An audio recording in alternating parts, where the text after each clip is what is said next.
Welcome to Sacrilegious Discourse. For this is what the Sovereign Lord says. Why do you need prophets to tell people who you are and what you want? If you can justify everything that the God of the Bible has done, then you can justify any of your behavior. A lot of this mentality is trickling into what is now mainstream right-wing Christianity. I am capable of empathy greater than this God of the Bible. This is a Bible that they tell kids. This is the good Lord. This is the good book.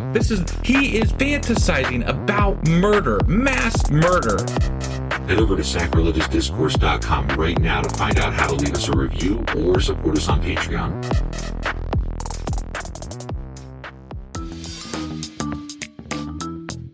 Hey there, sinners and saints. It's your favorite Bible-bashing duo from Sacrilegious Discourse, and we need your help. That's right, folks. We're raising funds for some heavenly equipment and a studio that doesn't sound like it's in the depths of hell. Our current setup, let's just say it's more apocalypse than audiophile. So if you want to hear us dissect the Bible without the background noise of demonic squirrels, chip in a few bucks. We're aiming for $5,000 to upgrade our audio and build a studio worthy of blasphemous banter. Donate today and help us spread the good word of atheism. You can find a link right on our homepage, sacrilegiousdiscourse.com. Every dollar counts. Even if it's from your collection plate.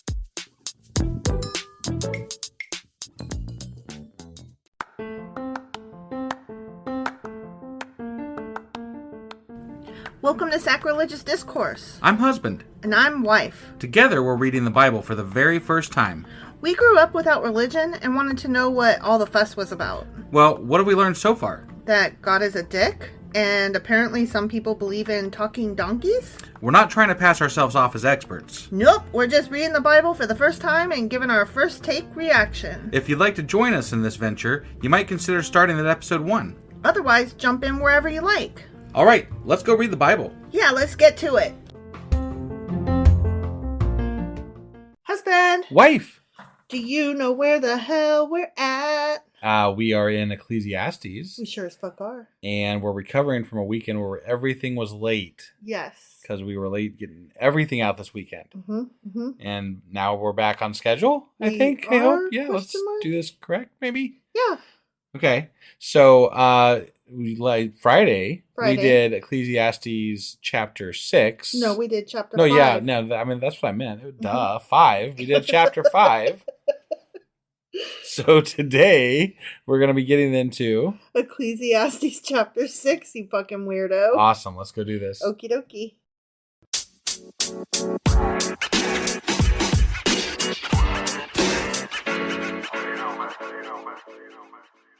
All right, Ecclesiastes chapter 6. Okay. I have seen another evil under the sun. Not another one. Another one. Under the sun, but not the moon. But not the moon. Okay. And it weighs heavily on mankind. Okay. Oof. He ended that sentence with a colon. Are you ready? I'm ready. Okay. God gives some people wealth, possessions, and honor so that they lack nothing their hearts desire, comma. Yeah. But God does not grant them the ability to enjoy them, and strangers enjoy them instead.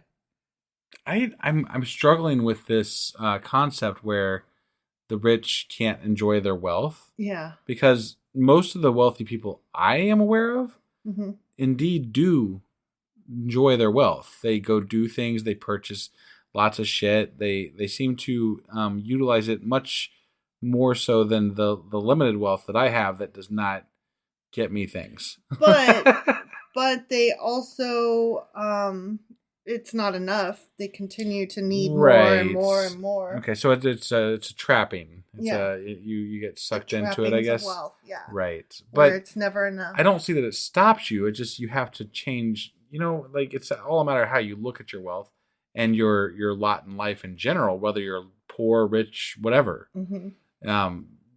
You can enjoy whatever you're at if you can just figure out a way to enjoy it. Just don't be dumb. Unless, don't be dumb. Just don't be dumb. God gives some people lack nothing, but does not grant them, blah, blah, blah. This is meaningless. A grievous evil. It's meaningless. I wonder how many times they say meaningless in these chapters. Metallica, nothing else matters. Right.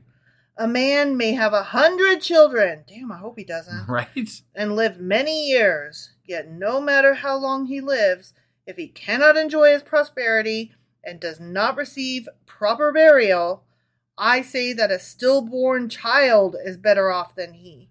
Damn. That needed a trigger fucking warning. I don't think that's correct. That is not correct. Also, if you have 100 children, yeah, you need more than one wife for sure. For sure. Like probably multiple wives. Yeah. Because that's a lot of fucking at least kids. 5. I'd say at least 5. I mean, preferably and more. And even 5 would still be stretching that pretty. Like, yeah, I'd 20 say 20 kids a pop. Right. That's a lot of fucking doable, kids. but not very. Yeah, and not fun. I'd say you want more like 50 or 60 wives, just to spread it out. Yeah, so to speak. But even at that, I don't think a stillborn child is better off. No. That's so tragic and so... Well, and considering that men wrote the Bible, that's just kind of a shit comparison, you know? Yeah, it's so cruel. Right. It's just so heartless. Yeah. Maybe this hits closer to home because I have... My best friend had a child that did not live more than a month after birth. Right. And it was tragic. It was tragic. And you just don't make off the cuff comparisons like that. Like, how fucking dare you? Right. You know? Right. Whom's the fuck do you think you are? Yeah. Like, so gross. Right. It comes without meaning. It departs in darkness, and in darkness its name is shrouded. Though it never saw the sun or knew anything, it has more rest than does that man, even if he lives 1,000 years twice over, but fails to enjoy his prosperity. Did not all go to the same place? Yes, that is true. Death. You all died. I mean, that, correct. Again, it's all in how you use that time. Yeah. So I know we just got done with a Q&A where they're talking about how God is responsible, like according to the Bible, God is responsible for this and good things and all that, whatever. Mm-hmm. But I don't understand. The comparisons just don't add up. They don't add up, and they're not worthwhile to me. They don't add meaning to my life. Right. Like, I cannot take something good from this because it's telling me your life is pointless. And I'm like, but it's not, though. Yeah. I'm sorry you feel that way, and I'm sorry that apparently your life would be pointless. Right. But mine, I think that's the problem here. You feel like your life would be pointless. That's a you problem, not a me problem. I'm going to compare this to people that I've had some arguments with on Twitter, right? Mm-hmm. And these are your Christians who say, when we start talking about morals, and they're like, well, if it wasn't for God, I'd be out there probably raping and murdering. And I'm like, whoa, what? Yeah. That says a lot about who you are, that your belief in God is the only thing holding you back. Right. But it's also the only thing allowing you to find meaning in life. Right. Like, and based on what we read on our Q&A, the understanding of these chapters, is that the basis of this book is that there is an innate understanding that God is there, right? Mm-hmm. And so the meaningless is the meaningless found not in God, right? When you don't accept God into your heart or whatever, right? That's the meaningless, right? Mm-hmm. To an extent, right? And I'm not okay with that. Like I don't understand people who can't function without God.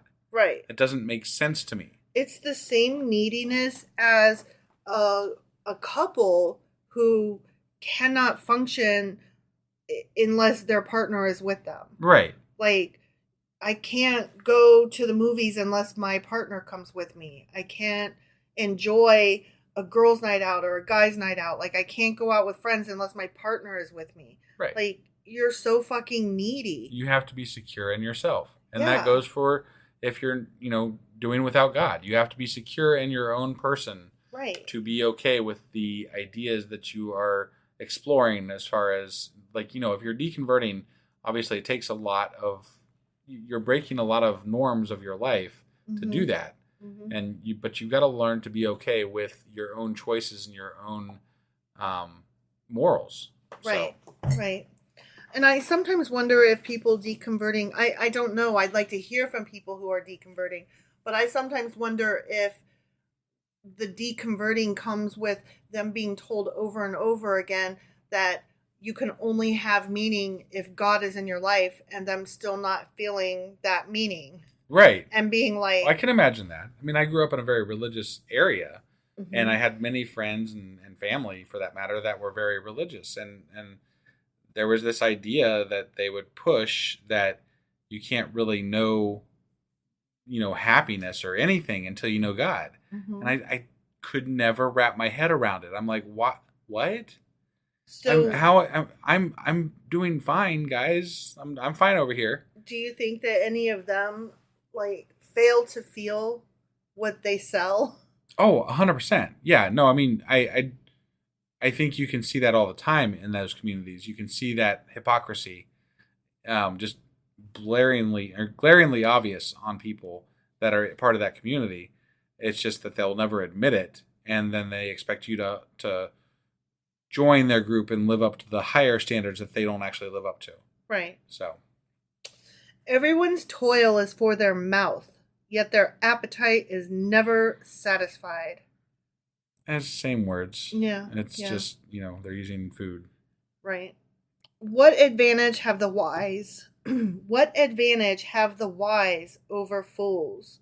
Why do the poor gain by knowing how to conduct themselves before others?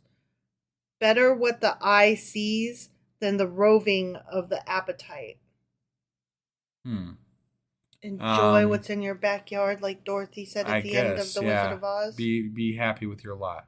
Yeah. Right? Yeah. Okay. Don't have a roving eye. I mean, to some extent that, not most people are never going to make it, right? You're never going to, so try to enjoy what you have, right? Yeah, I can get down with that idea. But it's somewhat. trying to find the middle ground between appreciating what you have, leading a satisfying life, etc., like being satisfied versus not being too complacent and allowing yourself to get too comfortable in what you have so that you still have room to dream and want more. Right. Like, but don't let that dreaming and wanting more become something that can never be satisfied and that makes you unhappy with what you have. It's finding that middle ground. I think that's a balance everybody walks, no matter whether there's a God or not. Right. Like that's something that we all struggle with in life on any given, month, year, whatever. Yeah. Like we all have to find those balances for ourselves in life. Sure. Another one has been my perpetual search, I guess, to know where to deal in self-love and self-acceptance versus where to go with self-growth and wanting to change and be better. Right. That's a really hard balance to find too. For sure. Like, For sure. What parts of yourself do you accept and what parts of yourself do you say, I want to be better? This is not working. Right. And I mean, that can be applied so many different ways, but I think all of it is just finding that middle ground. Yeah. And having, I guess it's the serenity prayer too, the God grant me the strength to, or I don't know, whatever, the knowledge to something and the strength and the doing the things that are, how does it go? Tell me what it grant is. Me the serenity to, grant me the strength. I don't remember. It's, I never did the serenity prayer. But it's something about finding the middle ground, basically. Sure. No, I know. The wisdom to know the difference. Sure. That's in there for sure. Something about acceptance and the strength to change and the wisdom to know the difference. Right. Right. But God knows what the hell that prayer is. Whatever. I can never think on the spot. Well, yeah. I mean, it's not like we have a lot of room in our life for the serenity prayer, No, I know. All right, this too is meaningless. A chasing after the wind. There we go, after the wind. Yeah. Whatever exists has already been named, and what humanity is has been known. No one can contend with someone who is stronger. I'm assuming they're, I don't know, maybe referring to God? I guess. Like you can't usurp God's role, maybe? you can't, you have to accept your lot in life you can't go further than God. So like if you're always trying to attain more to usurp God, that's pointless. That's meaninless. That's whatever. I guess. I'm just, that's my own personal. I don't understand that, and I don't understand that concept either. So I think that, well, obviously we're talking about an entity that's not actually real, right? But I think that some people think that they can work harder and win the game, and the truth is you can't. Right. They're just inserting God into this at some level. Got it. Okay. That's all. Like win the game of life. Like how does that work? You die in the end. Right. So, yeah, you die. We all die. And you can't take your toys with you. Definitely not. The more the words, the less the meaning. And how does that profit anyone? Again, we talked about this in another chapter. That's not always necessarily true. Yeah. For who knows what is good for a person in life during the few and meaningless days they pass through like a shadow? Who can tell them what will happen under the sun after they are gone? The end. Nobody can, but you can tell yourself what's good while you're here under the sun. Right. Because you know what makes you happy, what makes you tick, what you desire in life. You can help determine that for yourself. Right. You have to be willing to take the steps to understand yourself first and do that. But there's no God that's going to help you do that. No. You have to take on that responsibility yourself. So yeah, I don't know. These are all things that I still like these chapters. I think they're good concepts, right? Because it falls in line with kind of who I am as a person, right? What they're talking about, and that's to accept responsibility for yourself and your lot in life and what you're going to do with your life, and not overstretch yourself and not understretch yourself, but find that balance. Yeah, I was going to say I definitely like these chapters so far more because although they're lacking in story, like the last two books were. They're more philosophical and give you something to think about. No, and I can appreciate that. I mean, definitely Proverbs and Psalms, the two last books that we just read. Yeah. They were supposed to be philosophical, but instead to me just felt simple. This feels deep. Right. Like, even though I disagree with the conclusion, clearly thought was put into it. Yeah, the concept is definitely fleshed out a little bit, so it's cool. So anyway, I think that's all we've got for today. Is that right? Yeah, that was. That was Ecclesiastes chapter 6. Sure as fuck was. Which means that tomorrow we will be back with Ecclesiastes chapter 7. And for those of you who didn't join us on Discord today, because we recorded this on Sunday, we'll be back with our next live recording on Discord on Tuesday at 10 p.m. So if you have a chance to join us that night, please stop on by, and we'll see you on our Discord channel. Links are in the show notes. Yep. And that was 10 p.m. Eastern on Tuesday. Yep. We'll see you guys then. Bye. Bye.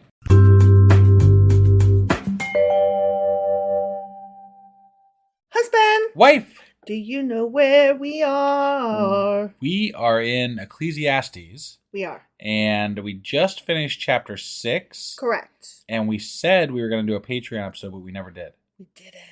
So we're kind of, we suck a little bit sometimes right now. We do, but sometimes there's too much and not enough time. That's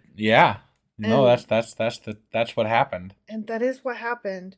So we owe a thing. So we didn't do a thing anyway. Yeah.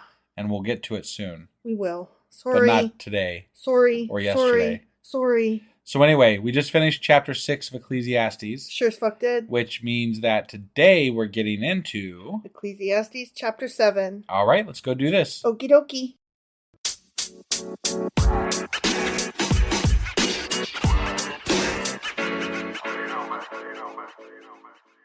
Okay, Ecclesiastes chapter 7. Okay.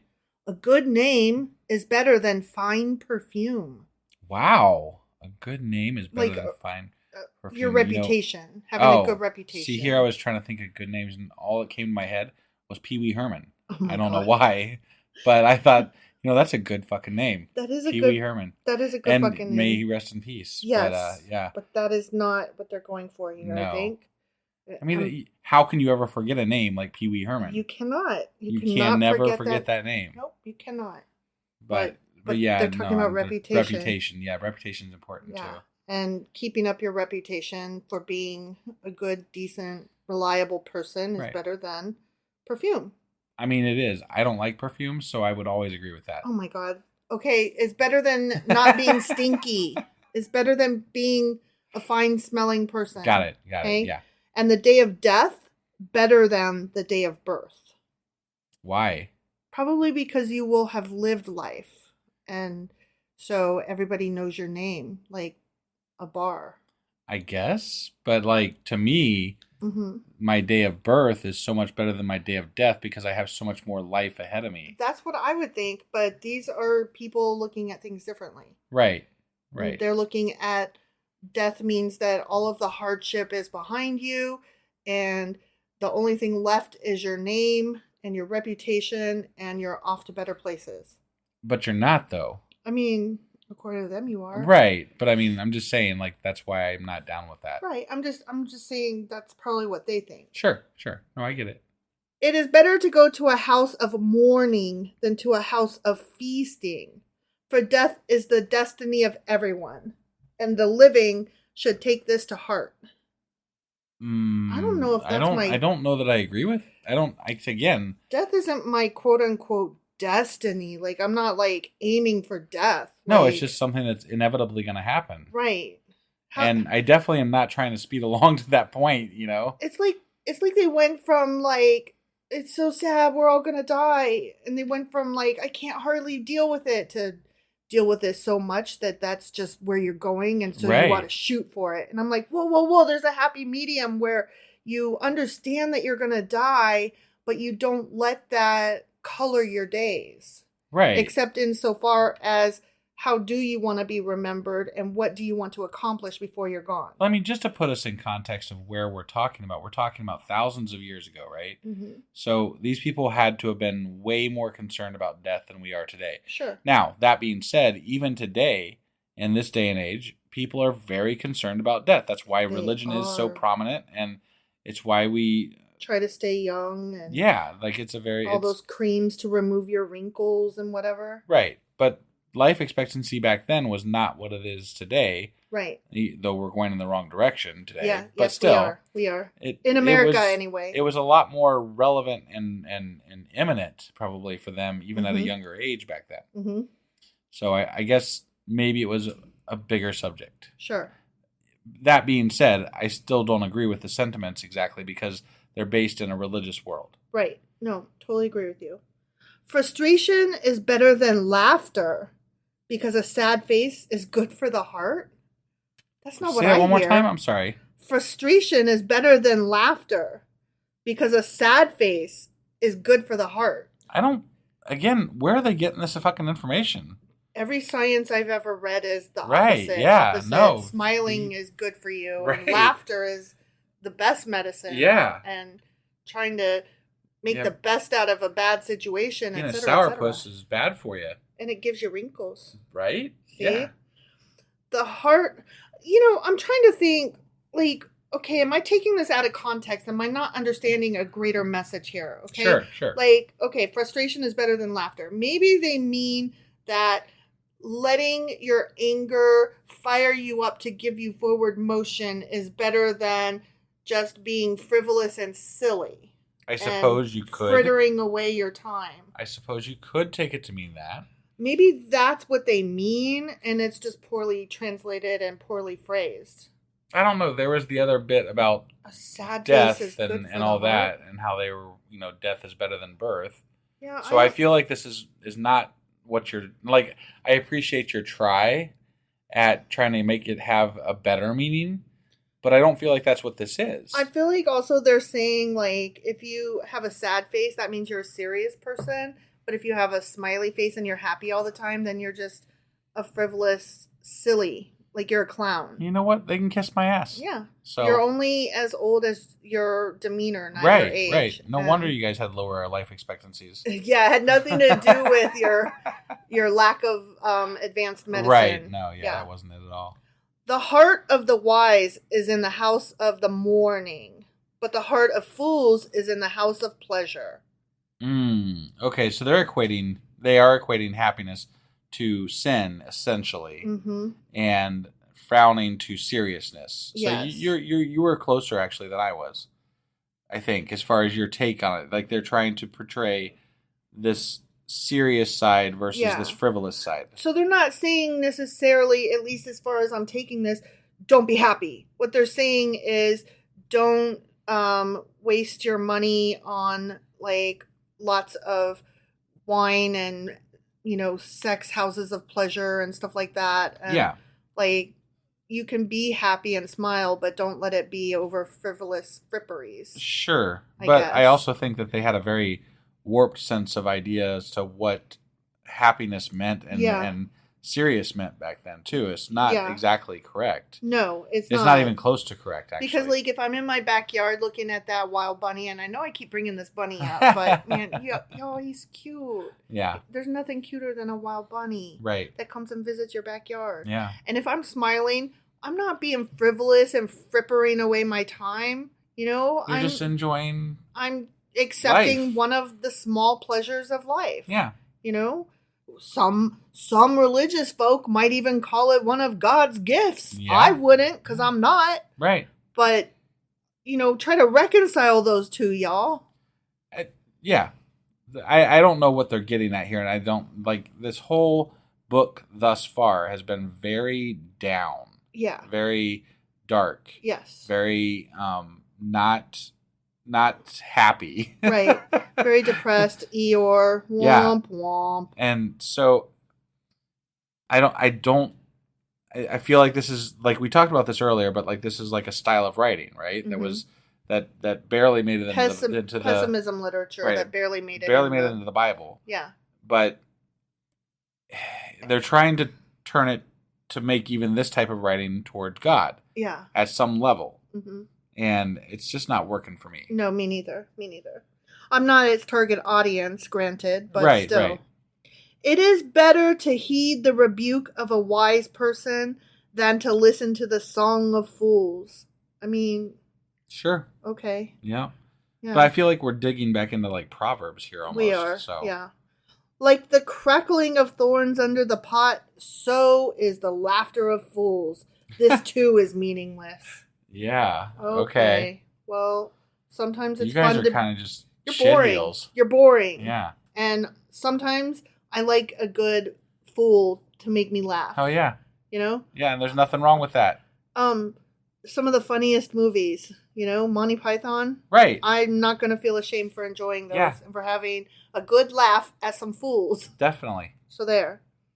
Extortion turns a wise person into a fool, and a bribe corrupts the heart. So don't extort people and don't bribe them. Yeah, if you were a stand-up person to begin with, though, you probably wouldn't have done that in the first place. Right. So, right. I don't think those actions do it. The person did it. Do you ever get those? Not tweets? What are they? Emails. I had to think of what all the from the Nigerian prince. No, not that one. Oh no, I know you get that one. We all do. Right. He's really busy. He is. Do you ever get the ones that say, "Oh, I caught you. I have hacked into your computer and I have pictures and video of you"? No, you're the only one that's got that one so far. I've gotten that. But you got that multiple times. I've got that at least 3 times in the last 2 years. And they're like, "You need to give us money or we're going to share this with everybody you know." And like, here's my thing. Like, I do not watch porn, not because I'm anti-porn, but just because, like, that's not my thing. Like, it's not what gets my rocks off, okay? Like, sure. TMI, but I'm just not into it. Like, if you are, that's great. Go to it. Go to town. Do what you need to do to judgment. Do your thing, you know? But that's not it for me. So I'm just like, what exactly is it that you think you saw me doing? And go ahead and I'm not going to pay you and just release it because I don't give a shit. I don't give a shit because even if somehow you saw me, masturbating or something, I guarantee you that the computer was not my target audience, so the camera was not adjusted properly for it. Besides, if you were spying on me, you should have seen my bank account and that I'm not worth your fucking time. Yeah. So. And also, I can guarantee you fucking nobody wants to see that. Nobody wants to see that. I'm just I don't not know. worried. You should check out OnlyFans. Apparently, everybody wants to see everything. Well, then whatever. I'm just Good saying. luck to you. Go ahead and see what kind of money you can make off of that. Best of luck. I'm not worried about it. Is all I'm saying. Right. A, no, you didn't. Right. You did not. And B, if you did, bet. Right. Yeah. So that's all I got to say about that. But Right. has anybody else received those emails? Is my question, because husband and kid have not received those emails. Right. We all get the Nigerian prints, though. Of course. Well, I Yeah. mean, not so much anymore, but that was a thing of it's kind of it's evolved from Yeah, there. no, I don't get the Nigerian prints. You're right. I get now the ones that are from like UPS and FedEx saying that they have my package. Right. And Or I'm your like, order is something or other or whatever. Yeah. And they're really good at this stuff. They are. It's definitely gotten a lot better. Oh, sometimes I get Amazon. Your order has been canceled, and I'm like, ha! Joke's on you. I didn't order anything today. Right. Public service announcement. If you get an email from somebody saying you need to give them information, just fucking don't. Right. Like any link, email, ever, anything, don't give people information ever. No matter how real unless it you looks. contact them and look up their phone number. Mm-hmm. You do not give them information. Just go ahead and delete that email and assume it's bad. And then if you're like really just like insecure, like log all the way out of everything and then go into your fucking actual account where you think the problem might lie. Yeah. And check it out. And I guarantee you that if you owe money, it will be right there on the front page. Right. Of your It login. surprises me how many people fall for this shit. Mm-hmm. And not just like, I mean, like normal people. Right. And Yeah. they'll tell me like, oh yeah, I just got hacked and got, $50,000. I'm like, what the fuck? Yeah. 50? Oh my God. I'm like, you have Holy $50,000 to shit. lose, and yet. Right. So anyway, let's not extort or bribe people. Right. Okay? Yeah. That makes you a shitheel. Right. Okay? The end of a matter is better than its beginning, obviously. I mean, is it though? Well, I'm a matter. What A matter? I guess it depends on what the matter is. Right. Yeah. Like if it's a issue, like issue in quotation marks, like we're having an argument about something, then the end is better than the beginning. But we're back to these like black and white statements here. Like this is what's Mm-hmm. bothering me. We're right back into statements that are very similar to what we were reading in the last couple of chapters or last couple of books.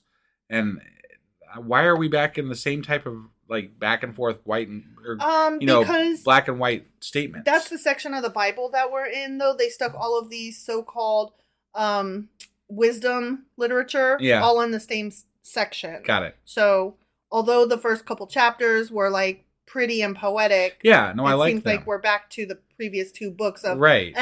just wisdom. Yeah, right. So-called wisdom. Yeah, I like the first few chapters of this, but Mm-hmm. I'm getting annoyed now. Right. Now we're back to where we were, and it's Right. not as fun. Yeah. So anyway, the end of some undisclosed matter is better than its beginning, Okay, whatever. and patience is better than pride. I'm gonna say I don't. What are we referring? Like, we did this all through Proverbs where we argued every single point. I know like, we're like, I don't know. but, like, is it? There, I just hate the black and white statements. Well, when I you hate say them. patience is better than pride, that makes me think of the question, would you rather be right or would you rather be happy?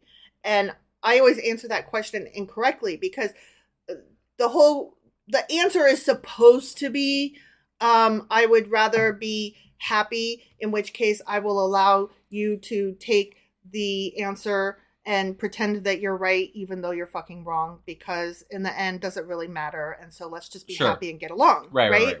And so I always answer that incorrectly because I'm like, no, I would rather that we both be happy with the correct answer. Right. And if that means I'm wrong, I'm fine with that, but I'm not just gonna like back down Because and you say want me you're to. right Right. and have that mature patience to let you think something that's incorrect. Right. And it's not a pride issue for me. It's no, but I just want the right answer. And not only do I want the right answer, I want everybody to have the right answer. And then we can all be happy together. Right.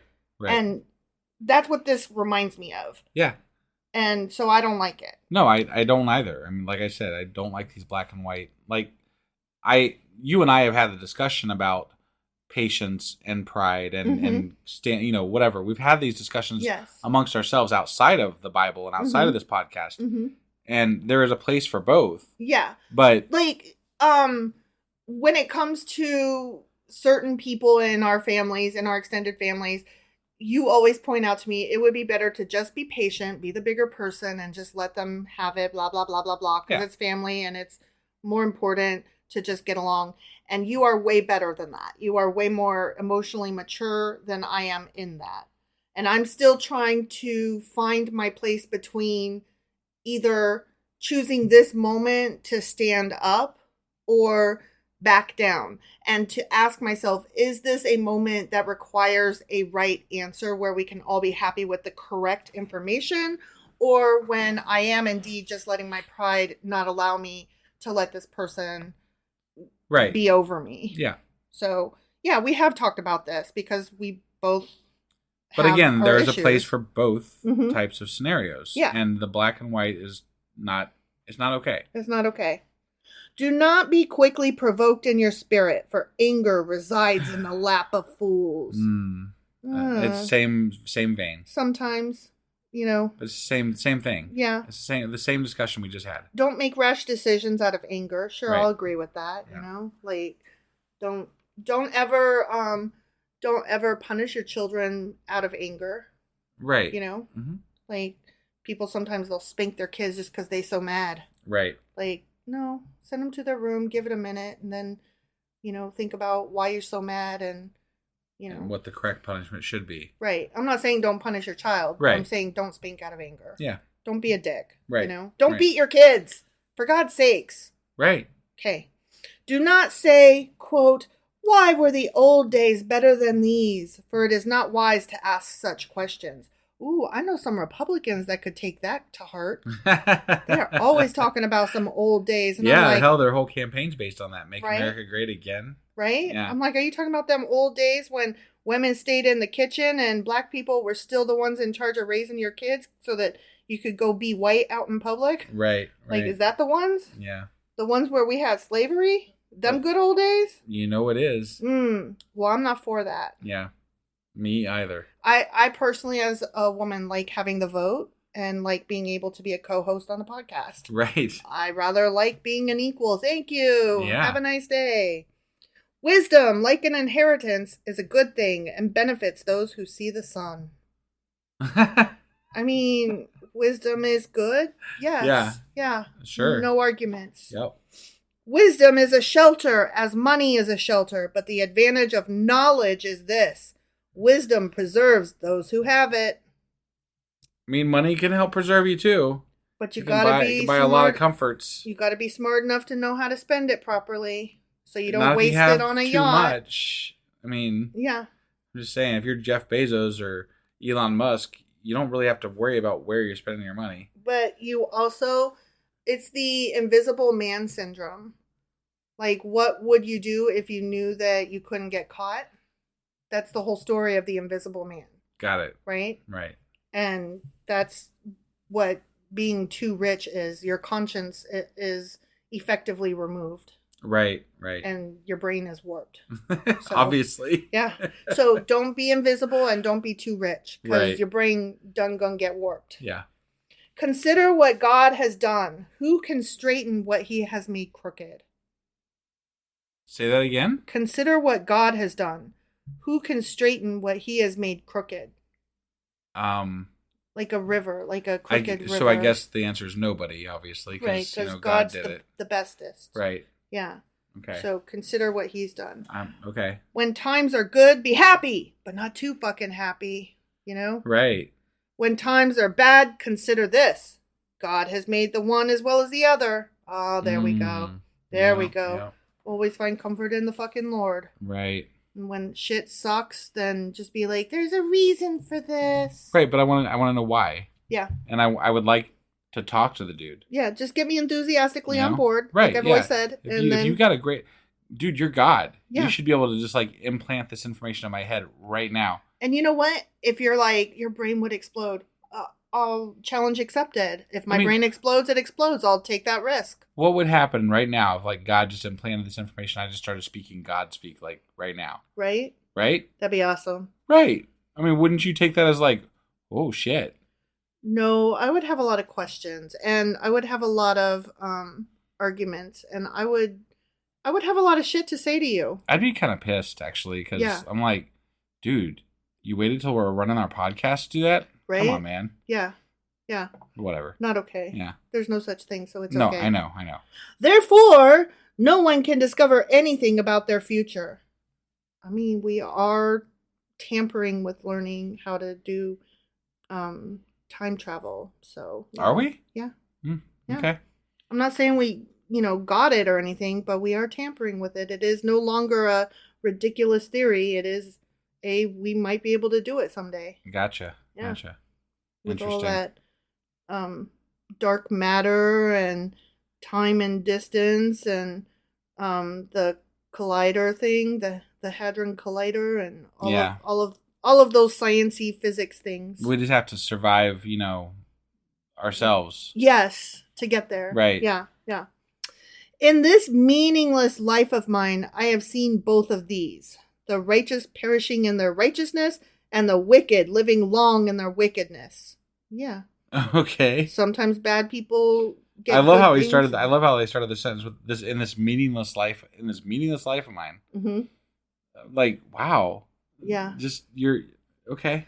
If this is Solomon, and you're not selling the righteous versus the wicked very well here. Right. You're like, okay, they live longer apparently. So. Well, I got to be honest. Like, I really don't want to hear this from Solomon, the wisest man and so fucking rich. Right? Yeah. Like, honestly, your complaining is a little bit like, shut the fuck up. Right. Boo-hoo, fucker. Yeah, I don't want to hear your shit, honestly. Right.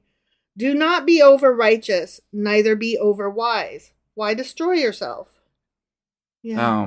Find a middle chair and be very happy, and don't make your oatmeal too hot, and don't make your oatmeal too cold, and don't make your chair too big, and don't make your chair too little. You gotta be the middle bear. Don't be the mama bear and the daddy bear and the baby bear. Be Goldilocks and find the one that's just right. I mean, right? Yeah. Okay. Do not be over wicked, and do not be a fool. Why die before your time? Yeah, why? Well, why would you do that? How is dying before your time even a thing if it's all in God's plan? Right. Yeah. If God planned it, yeah, that's true. You didn't. They're kind of going like they go against their own. I know. Like God plans it all, but not But not really. But you can still die before your time. I'm like, but I couldn't. But if that's the case, then God planned that. Yeah. Right. Yeah. Right. Can't have it both ways, guy. Yeah. You really can't. It is good to grasp the one and not let go of the other. Whoever fears God will avoid all extremes. False. I'm going to just go with false on that one. Yeah. Wisdom makes one wise person more powerful than 10 rulers in a city. False. Right. I mean, sorry. You were so bored by these that you had to yawn. I mean, yeah, it was yes. Awful. Indeed, there is no one on earth who is righteous, no one who does what is right and never sins.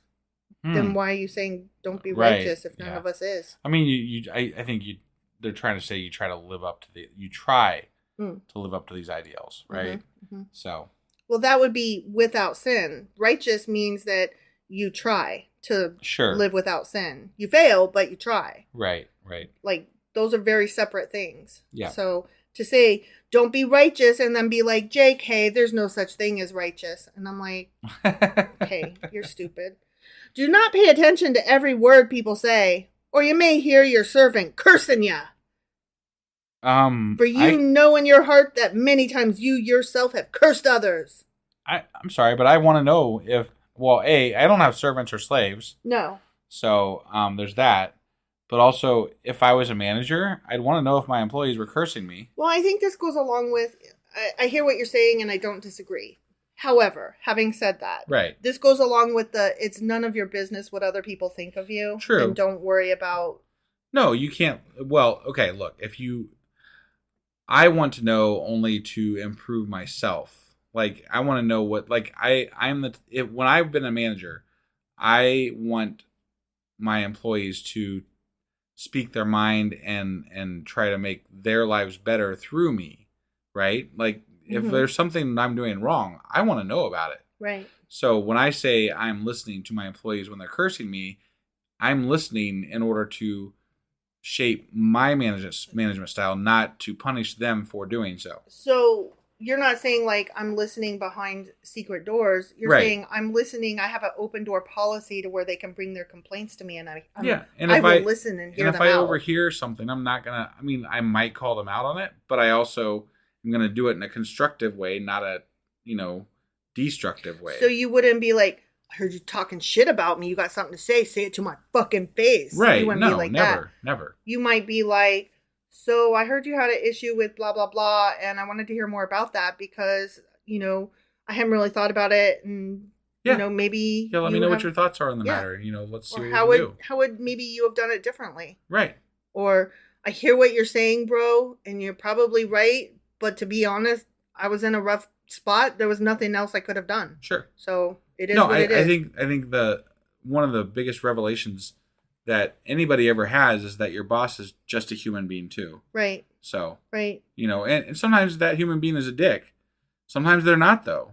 So, it is what it is. I remember once I had a conversation with the last boss that I had, and all of the employees that we had were really young because they were all cheerleading coaches, and so they were just all like college students and stuff like that. And I was in my 30s at this time, so I was more mature than them, but not as old as my employers. Right. So I remember her telling me something about that I had a better relationship with the employees than she did. I was the director's assistant. And so she let me handle a lot of the communication as the middleman kind of thing. Yeah. And we got into a conversation about it, and I kind of got the impression that it not bothered her, but that she didn't understand it. And so she was like trying to compliment me on why I had the better relationship. And I said, well, I'm not as intimidating as you are. And and like the way I said it, I didn't mean it as an insult. Like I'm just very like bleh, shit falls out of my mouth because I just say what's on my brain. I'm not malicious. I'm just kind of thoughtless. Sure. And so she was like, they think I'm intimidating. And I just she was looking at me like, you said that to me, and also, wait, is that what they think too? And I was looking at her like, are you fucking stupid? Yes, you're the most intimidating person I ever met. And I literally told her that, and she was like, I didn't know that. And I was like, yeah, you are very straight and very you have this air of maturity about you that nobody can live up to. You are the boss lady. Right. And it's just amazing that you can have that talk with somebody and other people see you so differently than how you see yourself. Oh, yeah. Yeah. But then she started telling me how she thinks they see me. And I'm so open that yeah, I know I'm overly dramatic, immature, overly emotional. Yeah, you could tell me all that shit. I already know that. Right. So try to, I don't know, maybe be a little bit open to who you are as a person, but also be aware of who you are as a person. Right. Yeah. I don't know where I was going with all that. No, I think it's good to talk with, if you can't talk with your boss, then it's a bad situation. Yeah. And I think it's important that you be able to. I don't even remember where this whole conversation started, honestly, but. Hearing other people curse you. Oh, yeah. So, I mean, it's. I don't say anything I wouldn't say to somebody's face. Right. Yeah, that's how I've always operated. But I do talk trash. But the thing is that the trash I talk is not anything that I wouldn't talk to the person about if given the opportunity. Right. If they were interested in my fucking opinion. But it's usually celebrities that I talk trash about. So. Yeah, no, honestly, if I couldn't complain about my boss to my boss, I'd probably complain to their boss. So, I mean, I'm just saying, if my boss is not receptive to criticism, I'm not going to deal well with that. Right. That's not something I can handle. Right. So that's going to get moved up the line because that person is not going to deal with me well. Right. Because I'm the type of person that's going to let them know. Right. What's on my mind. Right. As far as what I think is correct and not correct. So and they're not going to like it. They're not going to like it. Yeah. All this, Solomon, the preacher teacher guy, continues. I tested by wisdom, and I said, I am determined to be wise. But this was beyond me. Whatever exists is far off and most profound. Who can discover it? I don't know. Astronauts. Yeah. They can discover it. Yeah. So I turned my mind to understand, to investigate, and to search out wisdom, and to scheme of things, and to understand the stupidity of wickedness and the madness of folly. I find more bitter than death the woman who is a snare. Fucking women, you know. You know the woman. She's the hot lip vixen. Yeah, that the one. honey lip That vixen. one. Yeah, she got that honey on her lips. Whose heart is a trap and whose hands are chains. Damn. She gonna get ya. She's a honey lip vixen with chains, huh? She gonna tie you up. Yeah. You're gonna fall, and your dick's gonna fall into her, and it's gonna be her fault. Yeah, and it's all over then. Yep. Yep. The man who pleases God will escape her, but the sinner she will ensnare. Yeah. Okay. Try not to enjoy that sex with that honey lip vixen. Mm-hmm. With the chains. With the chains, she gonna get ya. I don't know. I mean, sounds like a good time to some people, but I'm just saying. I don't really know what to say about all this because it's ridiculous. Look, says the teacher, this is what I have discovered, adding one thing to another to discover the scheme of things. While I was still searching but not finding, I found one upright man among 1,000, but not one upright woman among them all. Oh my God. Get the fuck out of here with this. What the hell? These are a bunch of fucking incels. Not just incels though. They're so, I'm speechless. Yeah. I cannot even with this. Not one upright woman in 1,000. Well, maybe you're looking in all the wrong places, asshole. Yeah. Like, maybe you're only looking in harems and bars and clubs. Right. Maybe, what about your mama? What about Does your mom suck? You, not one sister, huh? No, not one not. of your, I know you had like 1,000 sisters. Not one of your sisters was good? Did you Apparently have not. any daughters? Were any of them any good? Apparently not. Fuck you. Yeah. Oh, I'm so annoyed with this. Yeah. Oh my God. This only have I found. God created mankind upright, but they have gone in search of many schemes. The end. We sure have gone in search of many schemes. You know what? It got us to the fucking moon. I was going to say, we're in space now, head to Mars, so Yeah. get the fuck out of here. Not one woman. Kiss my ass. You're going to be steamed about that for a while. Oh, I am. How dare?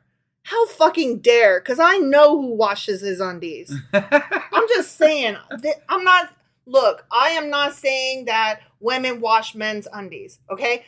That's not what I'm saying. I'm saying, yeah, in our household, husband does his own laundry. Okay? That's right. Just putting it out there. Husband does I wash his own. my own damn undies. Right. And that's not like a man-woman thing. It's just the way it falls. Okay? So, whatever.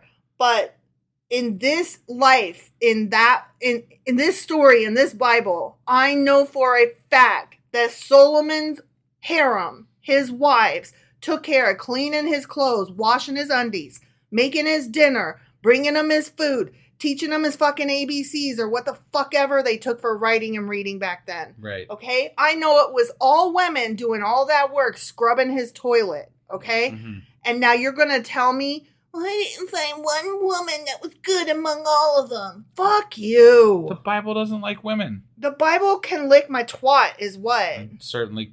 Well, yeah. I'm so fucking, this book, man. This book.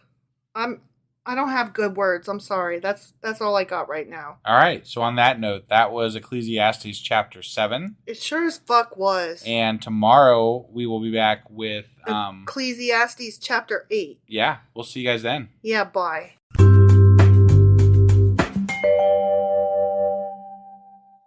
Husband! Wife!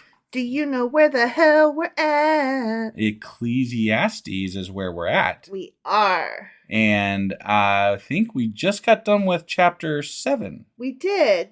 Yeah. Okay. Yeah. And it's starting to sound like, sadly, like it started off really, really great. It was so strong. I thought it was really amazing. It was the best Eeyore note ever. Yeah. But like lately it's sounding more and more like Proverbs or something. And I'm getting a little annoyed with the sound, like with tone and the voice that's coming out. This, but that. So I'm hoping that it goes back to more of the poetic wonderfulness that was in the first 3 chapters. Like the dark. Yeah. Everything is meaningless. I mean, it's still better than, we're not reading Proverbs or Psalms at least. So but it's like a close cousin. Right now it is. Now it is. Yeah. So anyway, so that was Ecclesiastes chapter 7, and today we're doing Ecclesiastes chapter 8. All right, you ready to get into this? I sure as hell am. Let's do it.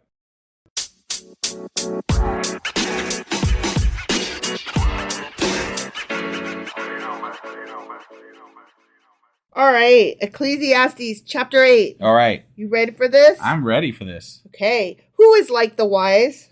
Who is like the wise are probably like the wise. The owls are. The owls are seen as wise. I don't know that they are. The turtles. Are the turtles wise? Yeah. They're slow. But they're also wise. Why are they wise? Because they've lived hundreds of years. Oh. In Stephen King's mythology type stuff. Yeah. Gan, the old turtle, right. The world sits on the turtle because the turtle is wise. Right. That thing. Sure. Who else is wise? I don't know. Dolphins are wise. Got it. Gandalf is wise. Yeah. Who else? Merlin is wise. What? I'm just saying. Got it. Okay. So that's who the wise is. Who's the wise? Yeah. Them ones. The wise ones. Who knows the explanation of things? Einstein knows the explanation of things. Some things. Some things. Not all things. Not all the things, obviously. Nobody knows all the things. Well, duh. No, it just says the explanation of things. Right, but I think they're referring to God, obviously. Oh. Yeah. I thought it was like an essay question, fill in the blank. No, you're not supposed to answer. Oh, it's rhetorical. Yeah, right. Fuck. A person's wisdom brightens their face and changes its hard appearance. Does it? So, when you're wise, it shines out your face holes. You're happier when you're wise? Because I am. Really? When I'm wise, I'm so fucking happy. But aren't you maybe sometimes a little bit more cynical, though? Yes. So, not always then. No, true. That is but true. When you're having a wise moment. Oh my God, when that light bulb goes off. Oh, that is the best. Except for if the light bulb goes off and it's now I get it. And then you feel stupid even though wisdom just hit you. Right. Because you were the last to know. Sure. So, let me ask you this. Okay. Here's a good question. Yeah. You're the last to know. You're the last to figure it out. And it just dawns on you. Yeah. Everybody knew but you. Right. But when you figure it out, in that moment, are you wise? Can you be considered wise if you... I don't think speed is a necessary trait. You don't have to be the speediest or wise person. The quantity of number of people who know, right? What if you had the most profound thought in the world, but it took you your entire life to get it? But no, that's not the point. It's not the time factor. It's everybody else knew it before you. Right. In that moment when the light bulb brightens over your head and you're like, oh, are you wise? Everybody else knew it but you. I'm going to say yes. I'm going to say yes, too, because you learned a thing and it clicked. Right. Regardless of how many other people knew it. Yeah. Okay. Sorry. I don't know what that had to do with anything. I don't either. Obey the king's command, I say, because you took an oath before God. What does God have to do with king? Wait, I know I didn't. I don't have to obey the king's command, and I did not take an oath before God. Right. Who is he talking to? People that took oaths before God. Whomst the fuck? Well, they're assuming, addressing? Everybody that they're addressing, they're probably assuming took an oath before God because we're talking about Israelites here. So somebody's standing before an audience saying, hey, y'all, who did take that oath over there just then? Right. You have to obey the king. Yes. Okay. Yeah. So not me. He's not talking to me. No. Okay. Do not be in a hurry to leave the king's presence. Do not stand up for a bad cause, for he will do whatever he pleases. What? Okay, hold on. The king will do whoever he pleases? Hold on. Let's go back a sentence. Do not be in a hurry to leave the king's presence. Yeah. Take your time. Dilly-dally on your way out the door. Sure. Okay.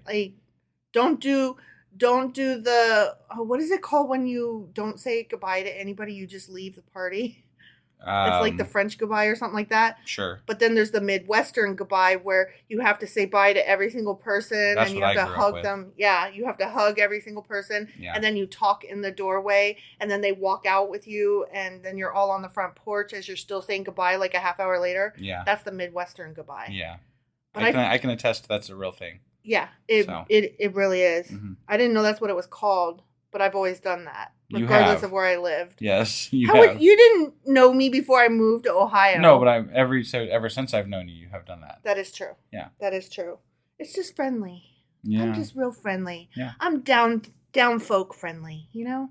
Wife is the type that I used to put my jacket on when we said it was time to go. It's time to go. Let's put our jackets on. JK. But then I learned to wait for another. There's a secondary cue. Mm-hmm. And it's her, like, stepping a foot outside of the door threshold. And even at that then, point, it's even tentative at that point. Mm-hmm. So, Mm-hmm. but that's a stronger cue. Yeah. Put my jacket on. Yeah. Because you're going to be out in the cold for a little bit. Yeah, right. Yeah. Do not stand up for a bad cause, for he, I guess the king, will do whatever he pleases. Okay. I guess. don't want. Yeah, whatever. How about just don't stand up for a bad cause? Yeah. Period. What does the king have to do with any of this? Like, who cares? Don't stand up for a bad cause. Right. Don't sell your soul to the devil, assholes. How about that? I mean, I don't need a king or a god. Yeah. How's that? Yeah. Okay. Yeah. I'm just going to not stand up for a bad cause. Yeah. Yeah. Since a king's word is supreme, who can say to him, "What are you doing?" I would say that. I it's a too king. would say that. Who cares? I mean, You're still a human, look, whatever. I know they chop people's heads off and stuff, but like, They still shart. I don't want to hear that they don't. They're still people. They got buttholes. That's all I'm saying. Right. You're not better than me They because just, you got a just had a butthole. better family lineage and more money. Yep. That's all. Everybody pees. Like, you can't be better than me if you have a butthole. That's all I'm saying. Whoever obeys his command will come to no harm. False. And the wise heart will know the proper time and procedure. I know that they said so. Like, I really don't like this. Like, Me too. there was an equating back in Kings actually Mm-hmm. of God, saying that kings were His representation on earth or right, whatever. right, and now they're like, yep, that's basically kings are gods Yep. essentially. And I'm like, but they're not though. Right, and even in the Bible they were like, no, some of them were shit. Yeah. But you're telling me that I have to follow them. Even the shit ones? Even if they're shit, apparently. Yeah, no, because I'm they're not kings. going to. But it also says don't stand up for a bad cause. So, Right. Which one is it? Yeah. I'm just going to, you do you and I'll do me and we'll see where we meet. It's like the robber that comes in and says, everybody on the ground. And then they're like, put your hands up. And I'm like, which one do you want? Yeah. For there is a proper time and procedure for every matter. We already did that one. That was in chapter 3, turn, Yeah, a time yeah. for, a season for, blah, Right. blah, blah. Though a person may be weighed down by misery. Well, yeah, because sometimes life sucks. Mm-hmm. Yeah. Mm-hmm. Since no one knows the future, who can tell someone else what is to come? Nobody. I mean, yeah. Nobody can. Nor should they try. Right? In fact, isn't it like, according to the Bible, if you prophecy wrong, Mm-hmm. the punishment's death? Is it, Yes. is it not? It is death. Right. Yes. Yeah. As no one has power over the wind to contain it, so also no one has power over the time of their death. I agree. True. To an extent, yes. No one has power over the wind. I No? mean, well, okay. We have harnessed Metaphorically. the wind. Metaphorically. Right, Okay. right. Metaphorically. I get what they're saying. You can't like hold it in your hand. Right. You can get a windmill going. Yeah. But only in places where the people aren't so silly that they say that it kills birds and gives you cancer. What about those places where you can go in and you can go skydiving in like the wind tunnels? Oh, my sister You know? did that, and she sent me pictures of it, and I was like, pass. Oh, I would love to do that. I would love to watch you do that, and I would love to stand outside the tunnel and laugh at you. Yes, and Yes. you know I would put on a good show. You would. Yeah. You would. Yeah. I'll hold a camera. Right. Yeah. Okay, power of the wind. No one knows what time they're going to die. That's true. That's true.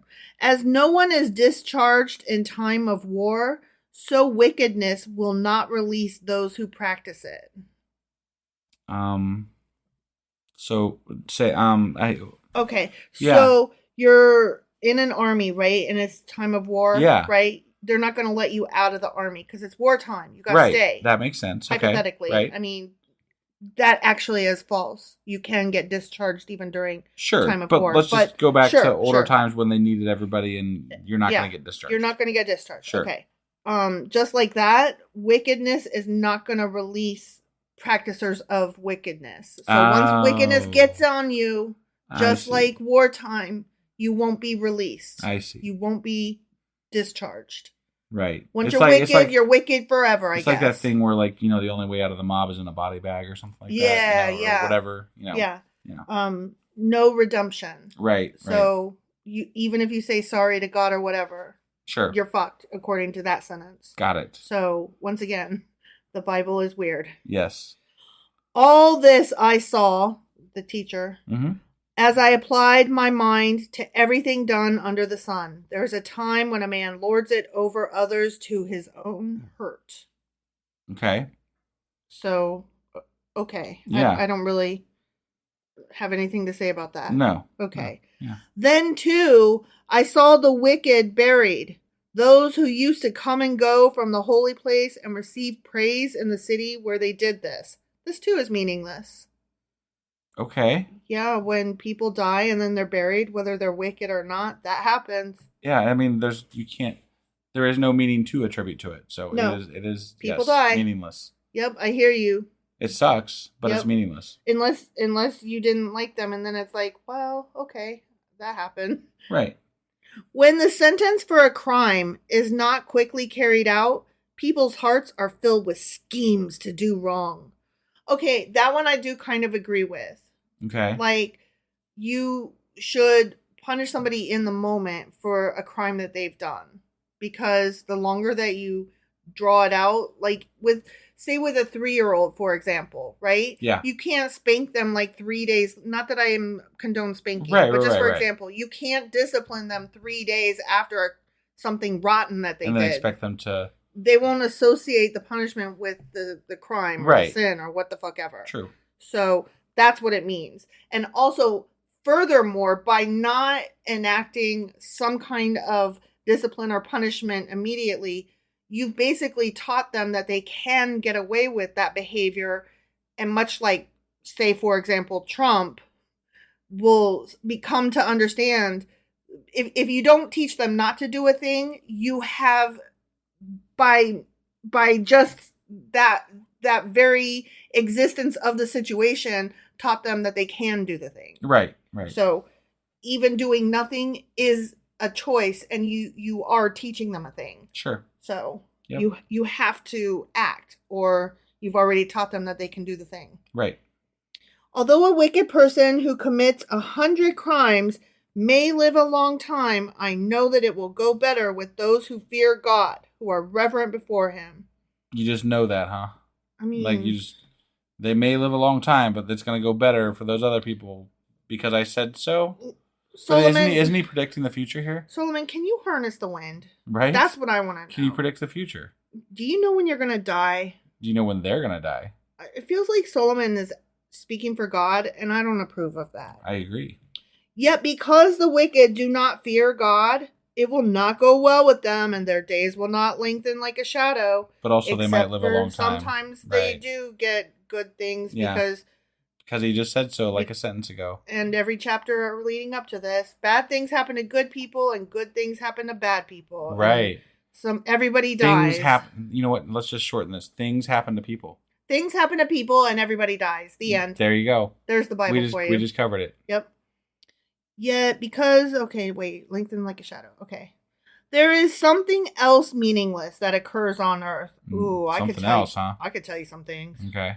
The righteous who get what the wicked deserve, and the wicked who get what the righteous deserve. Yeah, that's what I just said. Good things happen to bad people, bad things happen to good people. Yeah. And that is meaningless and sucks. Right. This too, I say, is meaningless. Yep. Yeah. We already done summed you up.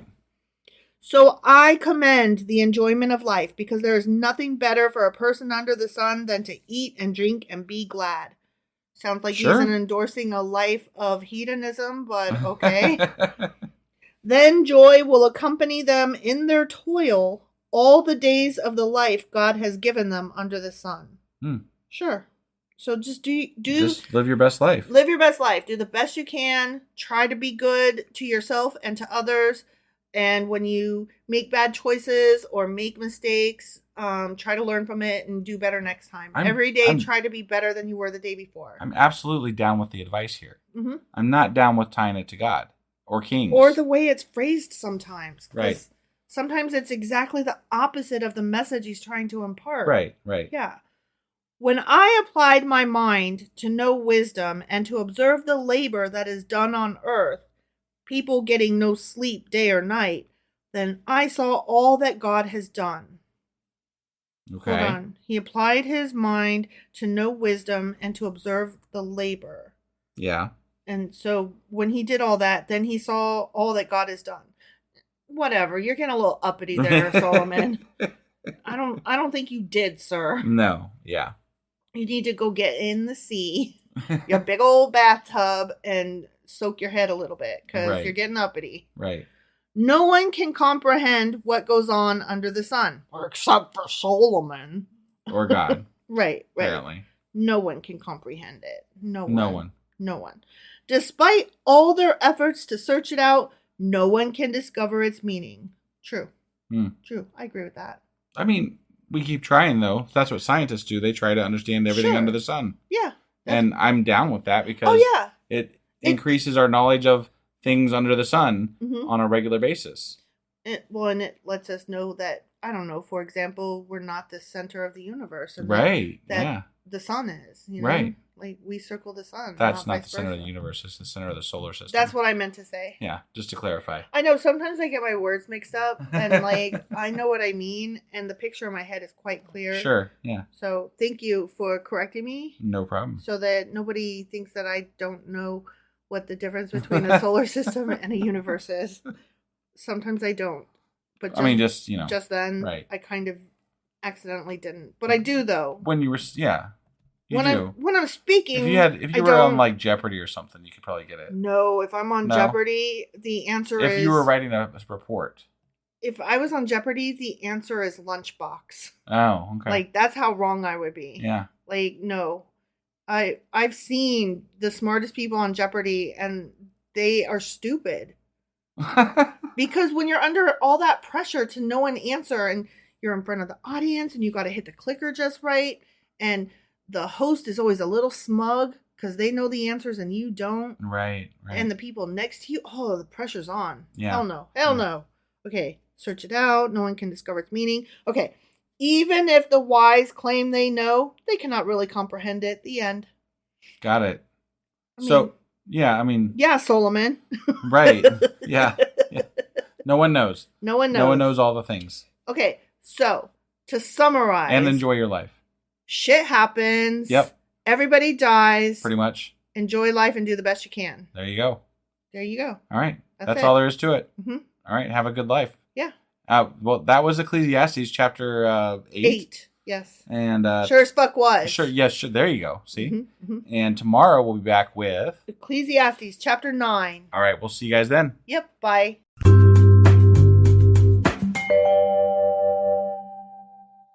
Husband. Wife. Do you remember what happened yesterday or where we are or anything like that? Let's see. We're in I'm sorry. Ecclesiastes. Might as well be Proverbs, but yeah. So I think we just I don't remember what chapter we're in.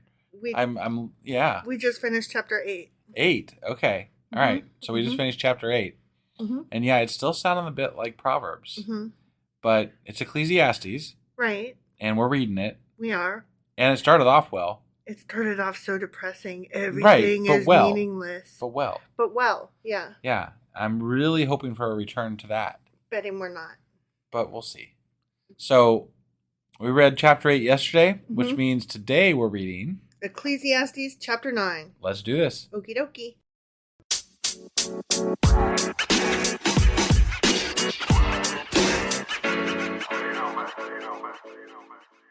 Okay, Ecclesiastes chapter 9. Okay.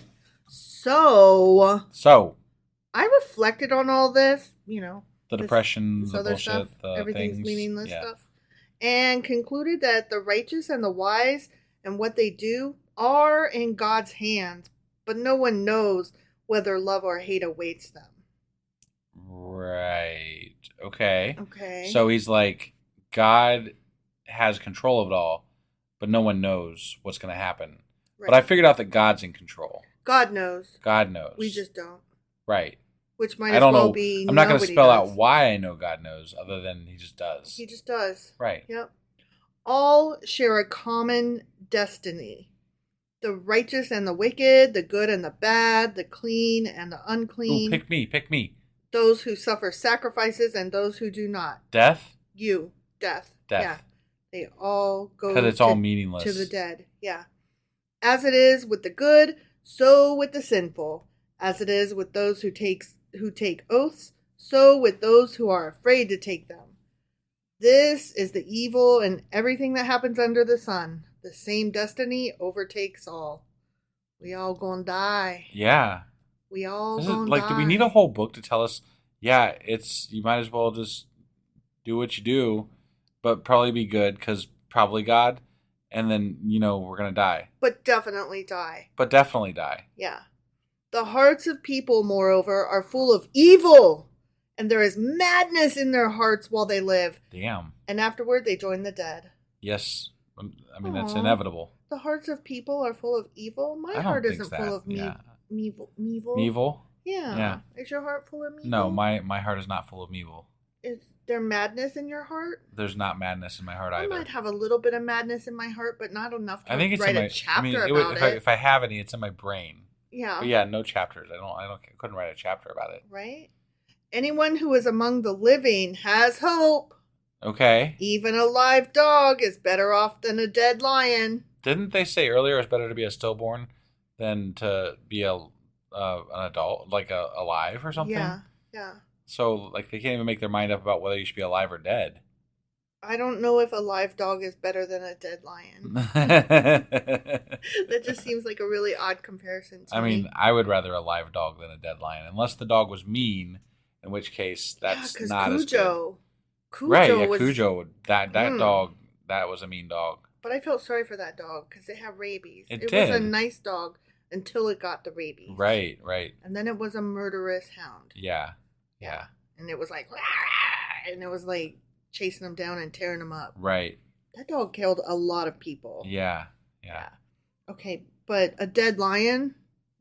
I mean, about it? it's dead. You know what? No lion ever fucked with me, dead or alive. I mean, we don't live around a lot of lions. Right. I'm just saying. But like, I'm there's not a just lot of saying. opportunity for that here. Right. So, but to me, a live dog is better than a dead lion. Let the lion live. Right. It ain't got nothing on me. Yeah. It's not fucking with me or anything. It's way over there in a different geography. Yeah. Yeah, we don't give a shit about lions. Let it live. Right. Okay. For the living know that they will die, but the dead know nothing. Fact. They have no further reward, and even their name is forgotten. I mean, I don't know about all that, but okay. That's dark. Even- Like, I mean, yes, your name. Like, I don't know my great-great-grandparents' name. I met Right. them once or twice when I was younger. Great? Yeah, I did. Oh, I did. wow. But That's crazy. I couldn't even tell you their names. I barely met my grandparents, much less my great-grandparents, and I never met my great-great-grandparents. Every single one of my great-grandparents were alive in my lifetime. And your great-greats? My great-greats, there was at least one that was alive, yeah. That is crazy. That is crazy. Yeah. Their love, their hate, and their jealousy have long since vanished because they did. Right, yeah. Never again will they have a part in anything that happens under the sun. Not under the sun. Maybe under the moon, if, like, the zombies No, rise. They did. No? No, they did. You're not worried about the zombies rising? Not the magical kind, because the kind that you just said has to do with Like they only come out at night kind of thing. Right. That's magical zombies. Oh, There's no not such the thing as magical zombies. no. You're worried about the drug-induced zombies. Yeah, the biological ones, not Yeah. the dead coming back to life. Right. So much as the life getting infected. Got it. And becoming infected zombie-like. zombies. Got it. Yeah. Okay. Yeah. You're worried about those, not the rising of the dead. Right. Got Because it. one is scientifically possible and the other one is magic. And Little I don't known believe in fact: magic. if y'all want to get wife scared, zombies will do it. Shut up. That's so rude.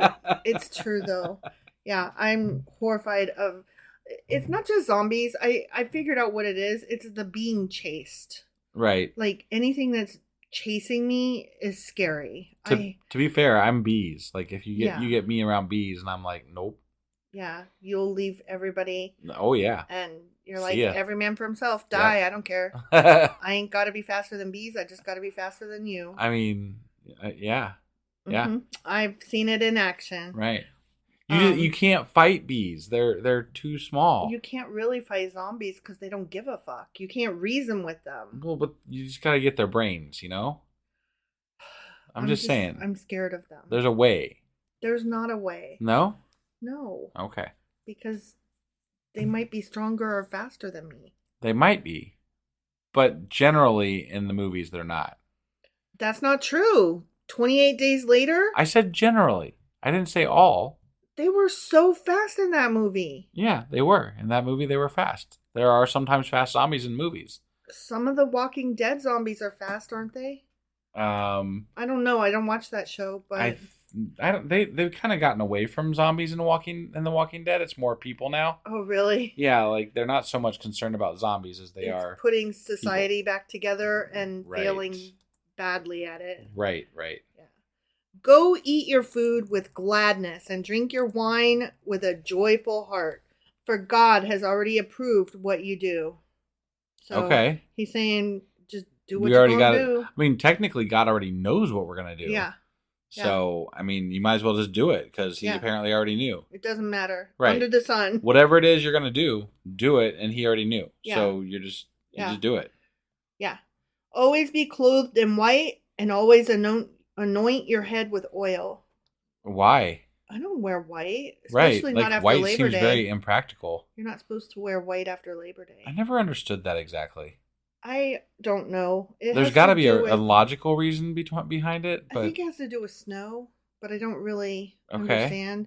Like white is supposed to be something you only wear during the summer or something. I don't know.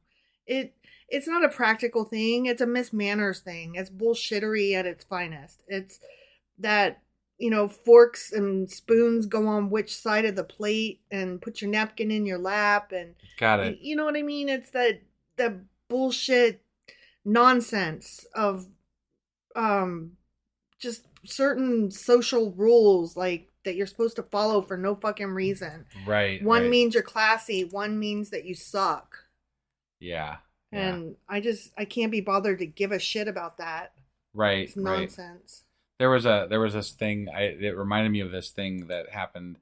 I heard an article about it a while back, but it was called the Straw Hat Riot of 1922, and apparently there was some type of like etiquette about wearing hats at certain times and not wearing them at other certain times, and then like people got really up in arms about this and started like getting violent about it Because they cared if you wore a hat. Yeah, or because not? they cared if you wore a hat or not.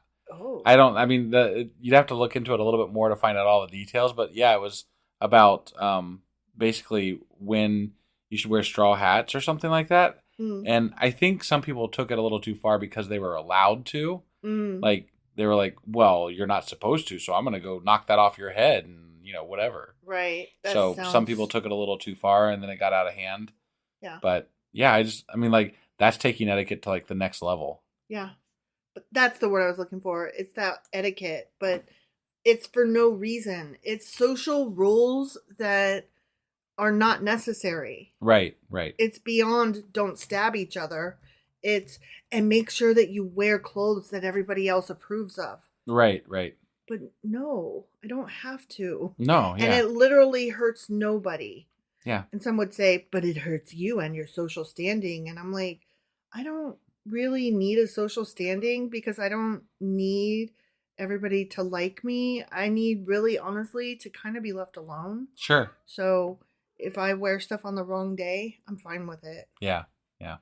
Enjoy life with your wife, whom you love. Yeah. Does this say that in there? It does. Oh, well, that's a nice sentiment, actually. All the days of this meaningless life that God has given you under the sun, all your meaningless days.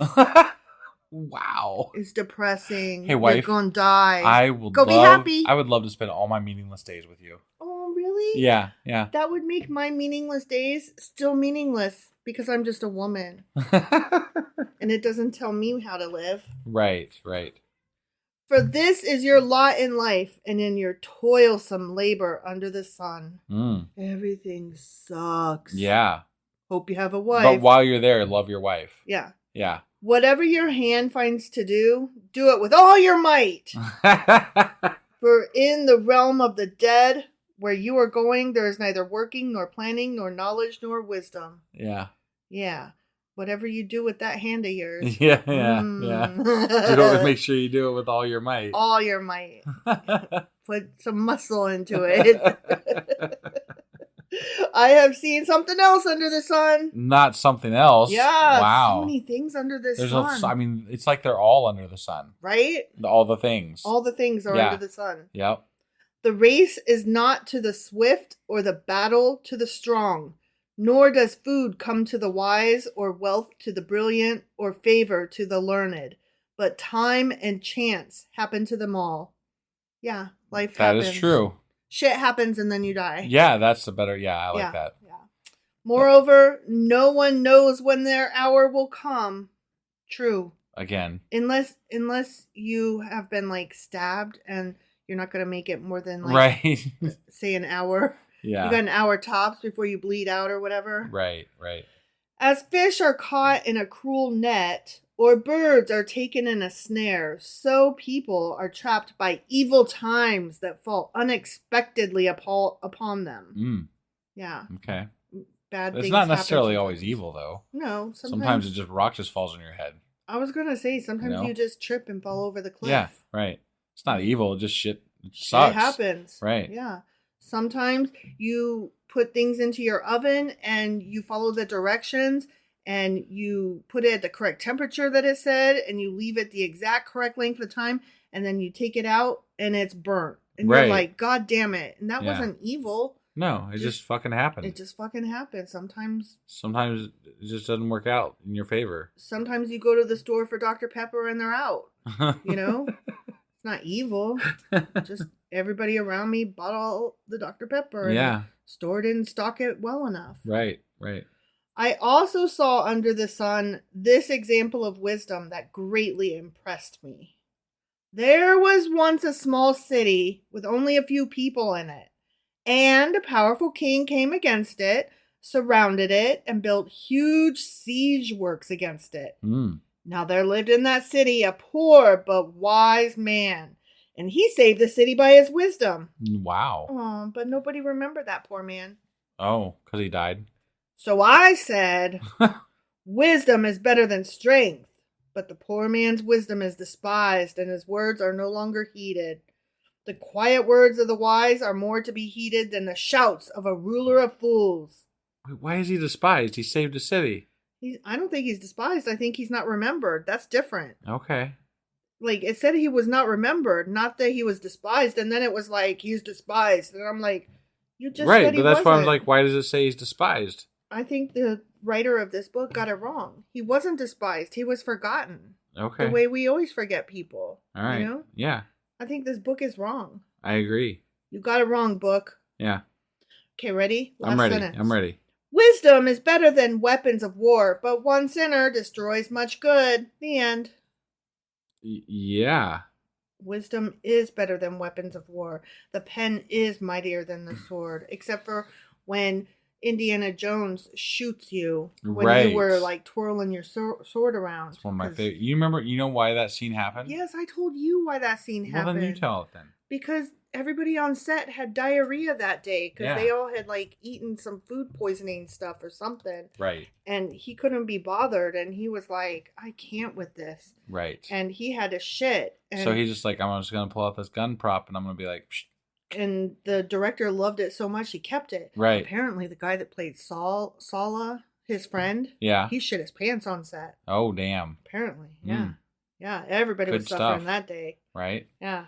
And Harrison Ford was like, I ain't got time. I can't. This is Right. not happening. And it was hot and miserable and stinky. And Yeah. everybody had the farts. Yep. He was like, I got to go rip one. Bang! And movie gold happened. It did. It's Yeah. like one of the most remembered scenes. And it was so perfect. Yeah. We all love it. Just to clarify the scene, it's the bit where the guy's twirling the sword Mm-hmm. and then Indiana Jones looks like he's going to get into a sword fight with him. And then he doesn't. He pulls out his pistol and he just shoots him. Yep. That's it. Yep. So. Raiders of the Lost Ark. Was Good it that stuff. one? Yeah. Okay. Of course it was. All right. Yeah. So wisdom is better than weapons, except for when weapons are better than wisdom. Right. And Exactly. then one sinner destroys much good, which, except for sometimes. Yeah.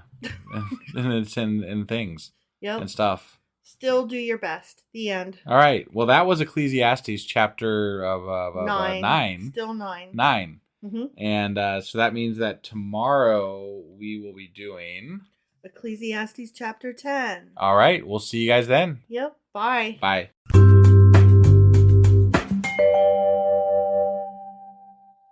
Husband! Wife! Do you remember what happened yesterday for realsies?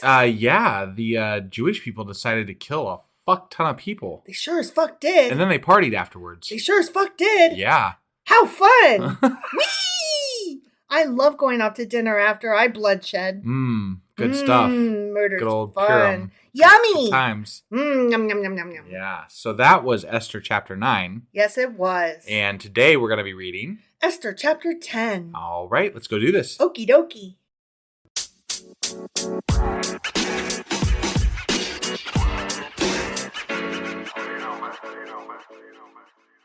Okay, Esther chapter 10. Okay. But I have to tell you something. It's like super duper short. Yeah. So I'm going to read it real slow. Let's not. No. Let's just read it and Okay. see what happens. You know, maybe it'll just be a nice break for us since we had all this moving shit that we've been doing. Yes, I know. I was just letting you know up front that it's super it is super very short. super short. Like if we just read it, we'd be done in like 30 seconds. We'd already be done. We'd already be done. Yeah. Sorry for wasting your time. Okay, ready? I'm ready. Okay. King Xerxes imposed tribute throughout the empire to its distant shores. Okay. Because, you know, he had that big old land. All those land that belonged to him. Tribute. Is it tribute like in like the Hunger Games where they have to like where each one of the little nations had to give up a tribute. Right. Is that what tribute is? No. Oh, okay. No. He imposed tribute.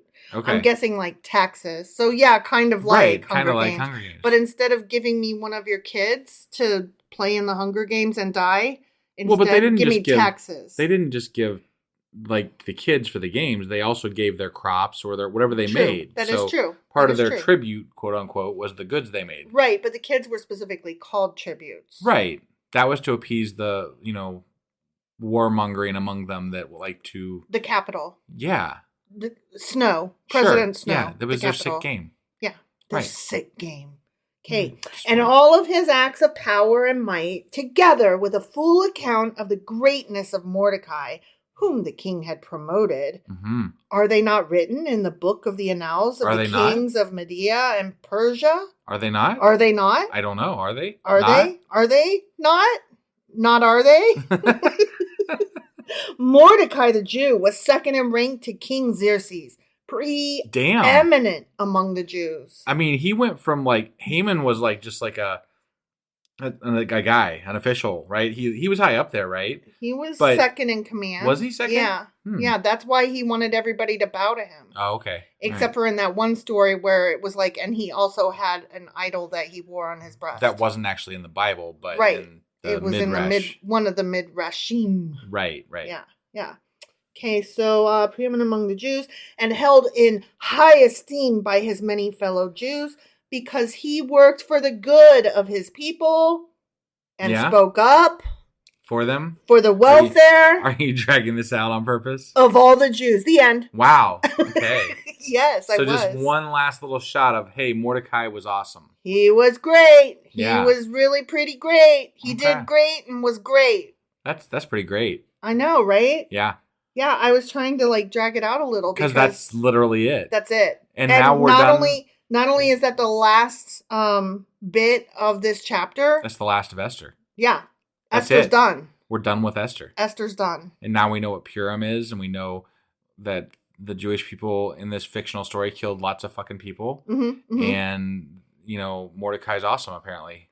Well, I mean, he thinks he is. And the Jewish people think he is. Right. And Xerxes, obviously, thinks he is. And also, Esther is held in great respect as a great woman in history in the Bible. Yeah, that too. Yeah.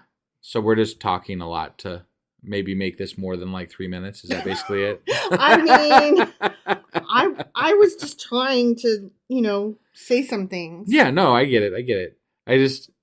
I feel bad. Like when we have an episode that's like so short like this, I'm like, I know. Like, sorry guys. I feel like we're cheating everybody. I know. Sorry about that. I didn't write this shit. You know what though? It gives us time to rest and go watch another, episode with our kid. So the 3 shows that we watch with our kid currently that we trade between are Doctor Who and Torchwood and Supernatural. And it just depends on our mood. Right. Yeah. Yeah. So that's what we're going to do. Right. That's what we're going to do. Our kid did not see Torchwood. We saw Torchwood, but our kid never saw Torchwood. Right. The other 2 are just rewatches. But also, we've been moving a lot. And we're so fucking tired. Oh my God, you guys. Moving sucks. It really does. I hate it so much. Yeah, and we got more to do. More. Tomorrow, especially. More. That's Why? all. I'm just sharing. Can't it be done? I'm oversharing. Yeah. Anyway. Thank God we have a really good friend that's helping us, because otherwise, we'd be fucked. Honestly. Like, what the hell? Moving is hard. Yeah, we say every time we're never doing this again. Ever. We're going to hire somebody the next time. That's what we always say, and then we never do it. It's never the right time. Right. It's never the right... Can't do it at that time. Yeah. We'll get it next time. But we don't want to do it next time. No, this time we have a really good basement, and that's where all our shit is going. Right? Yeah. So anyway, now you know way too much about our moving. Mm-hmm. And we're going to get on out of here. Let's. That was Esther chapter 10. Sure as fuck was. And the end of Esther. You sure as fuck was. But we'll be back. Tomorrow. I think we're doing tomorrow with a wrap up. Not a Q&A? Well, I mean, it's I guess, there's only 2 chapters. And the last one was really fucking stupid. Nothing. Yeah. So yeah, we'll just do a wrap up. I mean, we'll just call it one fucking chapter and little tidbit on the end. You're absolutely right. We're going to wrap it up. We're going to wrap this shit up. And then we're going to talk about the book of Esther, and I think I'm going to look up some Purim. I'm going to find out more about the holiday itself. Got it. Since that's what this whole is about. Yeah. Right. Yeah. So we'll recap the book of Esther, and we'll learn about Purim for our wrap up. And then, so that will be Wednesday? ? This is coming out on Tuesday. Yeah. So that's so Wednesday. That'll be Wednesday. And then Thursday will be our contradictions. And then Friday, I'm not sure. I don't know. We might just take a day off. I don't really want to start a new book on a Friday. That just seems lame. We'll see. Maybe we'll take Friday off, and then maybe that weekend we'll get back to our Patreon. Maybe we'll do a Patreon and a book club. That'd be a good idea. Why don't we do a Saturday, Sunday book club and Patreon? Well, now that we're done working this all out on our podcast, as we do, mm-hmm. We'll see you guys tomorrow for the wrap up. We sure as fuck will. All right, thanks, guys. Yep, bye.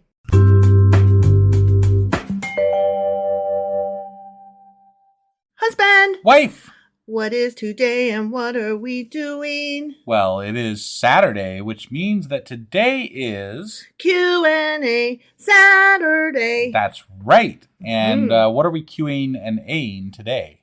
Did you have any specific cues? I didn't that I can think of. Right, I didn't either. So I'm just kind of doing a little summary of Ecclesiastes chapters 6 through 10. Okay, sounds good. Let's dokie. go do this. Sounds good.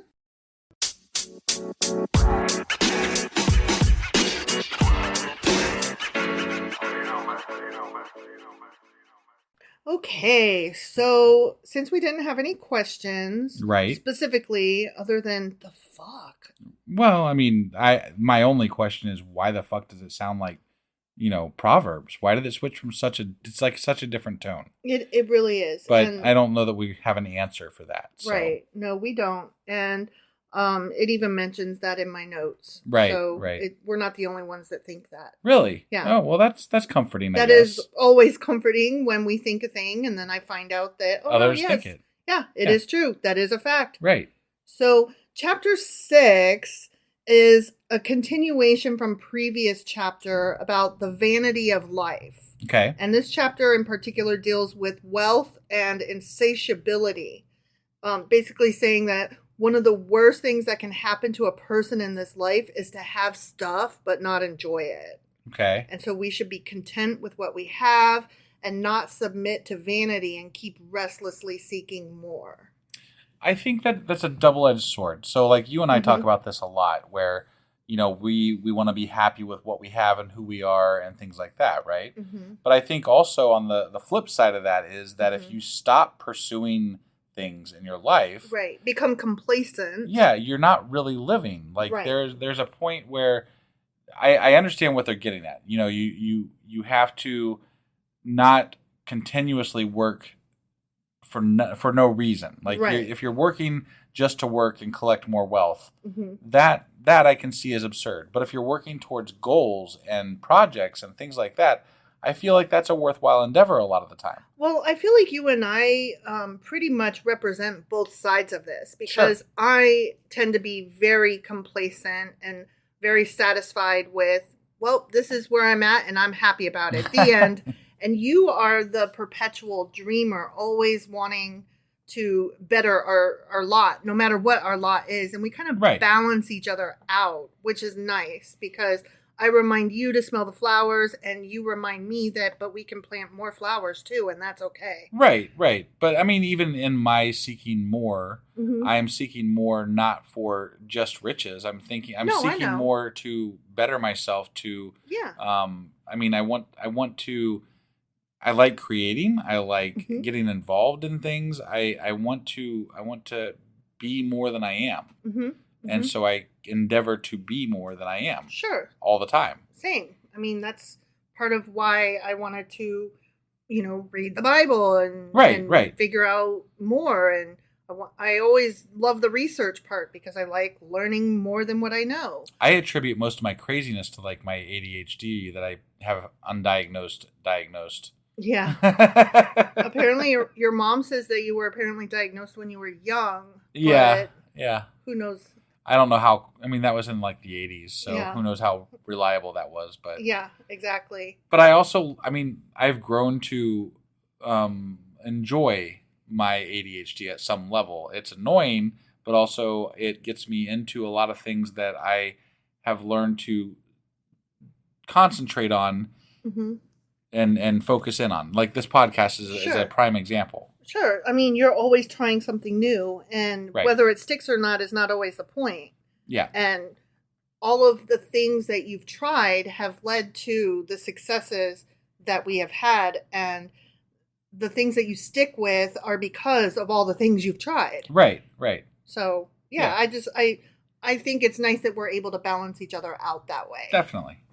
So, this chapter also covers things like the rich may live long and have much, but they die unsatisfied and unmourned, I guess.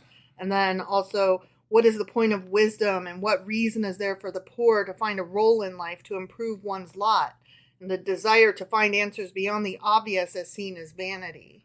And it's kind of the Dorothy Gale at the end of the movie The Wizard of Oz saying, if it's not in my backyard, then I shouldn't want it at all, or some shit like that, which I always took issue with because that message wasn't in the book. Yeah. And they added it for a Hollywood ending. Sure. still, it's, again, part of you got to find that happy medium between acceptance and continued growth. Right. Yeah. No, I mean, at some level, I can agree with some of this. So Right. it's just a matter of how it's spelled out. Sure. So. And no extremes, please. Right.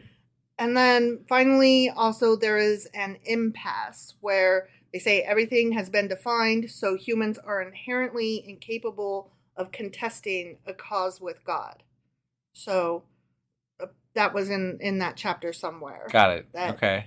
God has already figured everything out, and so even if we keep learning more, there's nothing, we can never learn everything because we're not God, and right. God is God. Right, but part of being human to me is just the curiosity of life, like learning everything you can. Yes. Just because knowledge is something I crave, you know? Same. So I won't stop trying to learn. No, I mean, basically shoot me the day I stop trying to learn. I don't give a fuck what God knows. God doesn't exist in my head, so right. You know. But even if there was a God, like, we are filled with curiosity, right. And I don't think it's a sin to try to pursue that curiosity that we were given. I agree. So poop on that. Yeah. So chapter 7 is about the wisdom and folly of man as compared to each other. And this chapter deals with suffering and sin, and man seeking knowledge by his own means and through his own schemes will always inevitably fail. Yeah, that's a thing. That's why the scientific method never works. Right, exactly, exactly. That's what's going on. And that's why, if you really believe that, I hope that you have never called 911 or gone to a hospital. Right, or driven a car or used a microwave or have a cell phone or indeed are able to listen to podcasts. Yeah. So, yeah. You can't have it both ways in my book. Exactly. So this is the point at which it was stated in my notes that the first half of this was similar to that of Proverbs. But I think we started noticing that in chapter 6. Yeah. But our notes say, or what I have found in my research is that it's really, really true in chapter 7. Right. And so while the first half of chapter 7 is similar to Proverbs, the second half exposes the, quote, crookedness of life that moves to the crookedness of humanity. Okay. I don't really know what that means, but there were a couple of verses in chapters 6 and 7 about how God sets straight that which was set crooked, or God sets crooked that which was set straight, or something like that. Right. And that man's not able to do that. Okay. And I'm like, but we do build dams. Yeah. And we did, dig up the Panama Canal. And but we're talking about the Bronze Age here, right? Right. But that's why Iron Age, Bronze Age, sometime way back. That's why the wisdom of the Bible, when it comes to stuff like that, no longer really applies. Right. Come up with a better analogy, a better example. Yeah. Because actually we can set things crooked or straight depending on our whim. Yeah. And, somebody built the fucking pyramids and it wasn't God. That's right. That's right. So the first part of chapter 7 is a critique of the sages on the day of adversity. And it has to do with instructive suffering. So as a funeral may cause one to think about life, whereas a party probably not, visits to the house of mourning may bring more valuable lessons for inner character, enabling true resolutions in one's life. So you're more reflective at a funeral than a party, right? Okay. So remember, we did have a question about that, why would you appreciate a funeral more than a party? That doesn't make any sense, right? So that kind of was a question. That clears it up a little bit. Yeah. They're saying that a party is just nothing but fun and enjoyment and is shallow, whereas at a funeral you're going to be more likely to think about how short life is and think about the things that you want to accomplish before your own death. And I can appreciate that. That's a good way of looking at it. That's not what it said, right? And that's not what I got from it. But that's what you. But if that's what they're getting at, then that makes some sense. Sure, and so I can appreciate that. Right. Yeah. still, I don't like funerals, and I do like parties, and I think that's okay. Sure. Yeah. You know, Yep. like I don't know that I do. I mean, like, I've been to funerals. I don't know that I do a lot of reflecting on my life. I actually am thinking about that person and their life, which, I want to remember them. Like, I do. I'm always trying to remember them really well. Like, I'm like, oh, it's sad that they're gone. And, now, my experience with funerals is a little different than yours, because my first real funerals with family and friends were with, first my ex. I went to his grandparents' funeral, and then with you, I went to your grandparents' funeral. Right, so you don't really have as much of an attachment to the people that you've gone to funerals for. And so my experience with funerals has been trying to think about the person that I didn't either ever have met or didn't really know if I did meet them a couple times. Sure. And so it's less about the person and more about meeting a bunch of people that I've never met before and trying to find the correct mood and expression on my face. Sure. Because I'm around people that it's almost like a family reunion for them. Yeah. And so that's nice, and it's fun to meet people. And like, I can remember when we went to your grandfather's funeral. Yeah. That was a family reunion. Oh, yeah. And it was a very enjoyable experience meeting so many of your relatives, several of which, though, were like, so are we being invited to your wedding?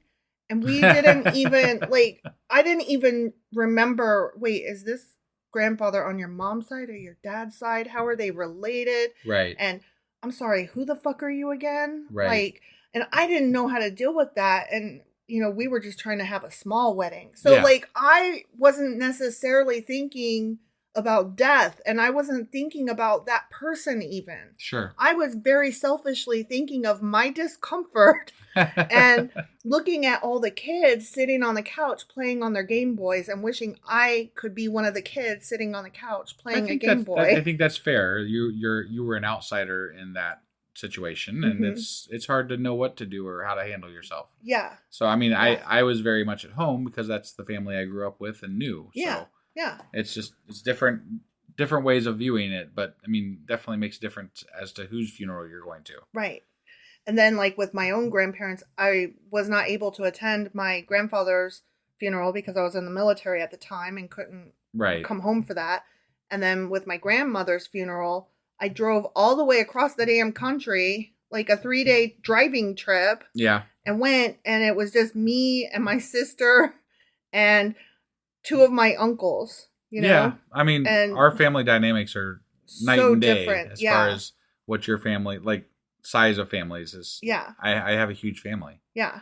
And I barely know my extended family. Right. So I almost trip over mine coming out the door. So yeah. Like, they're all over the damn place. They are. I don't even know who all half my family is. I literally had to make a chart to remember again which side of the family your relatives are on, because I don't know. I don't know these people still, and we've been married for 15 years. Yeah. So just weird. I don't know. I don't know where I was going with all that so much as that funerals versus parties. Yeah. Yeah. So there are 4 dangers, and the 4 dangers to hinder wisdom are thus: corruption, impatience, bitterness, and nostalgia. Nostalgia, huh? Yeah. That's an interesting one to throw in there. Right? I was like, you know what?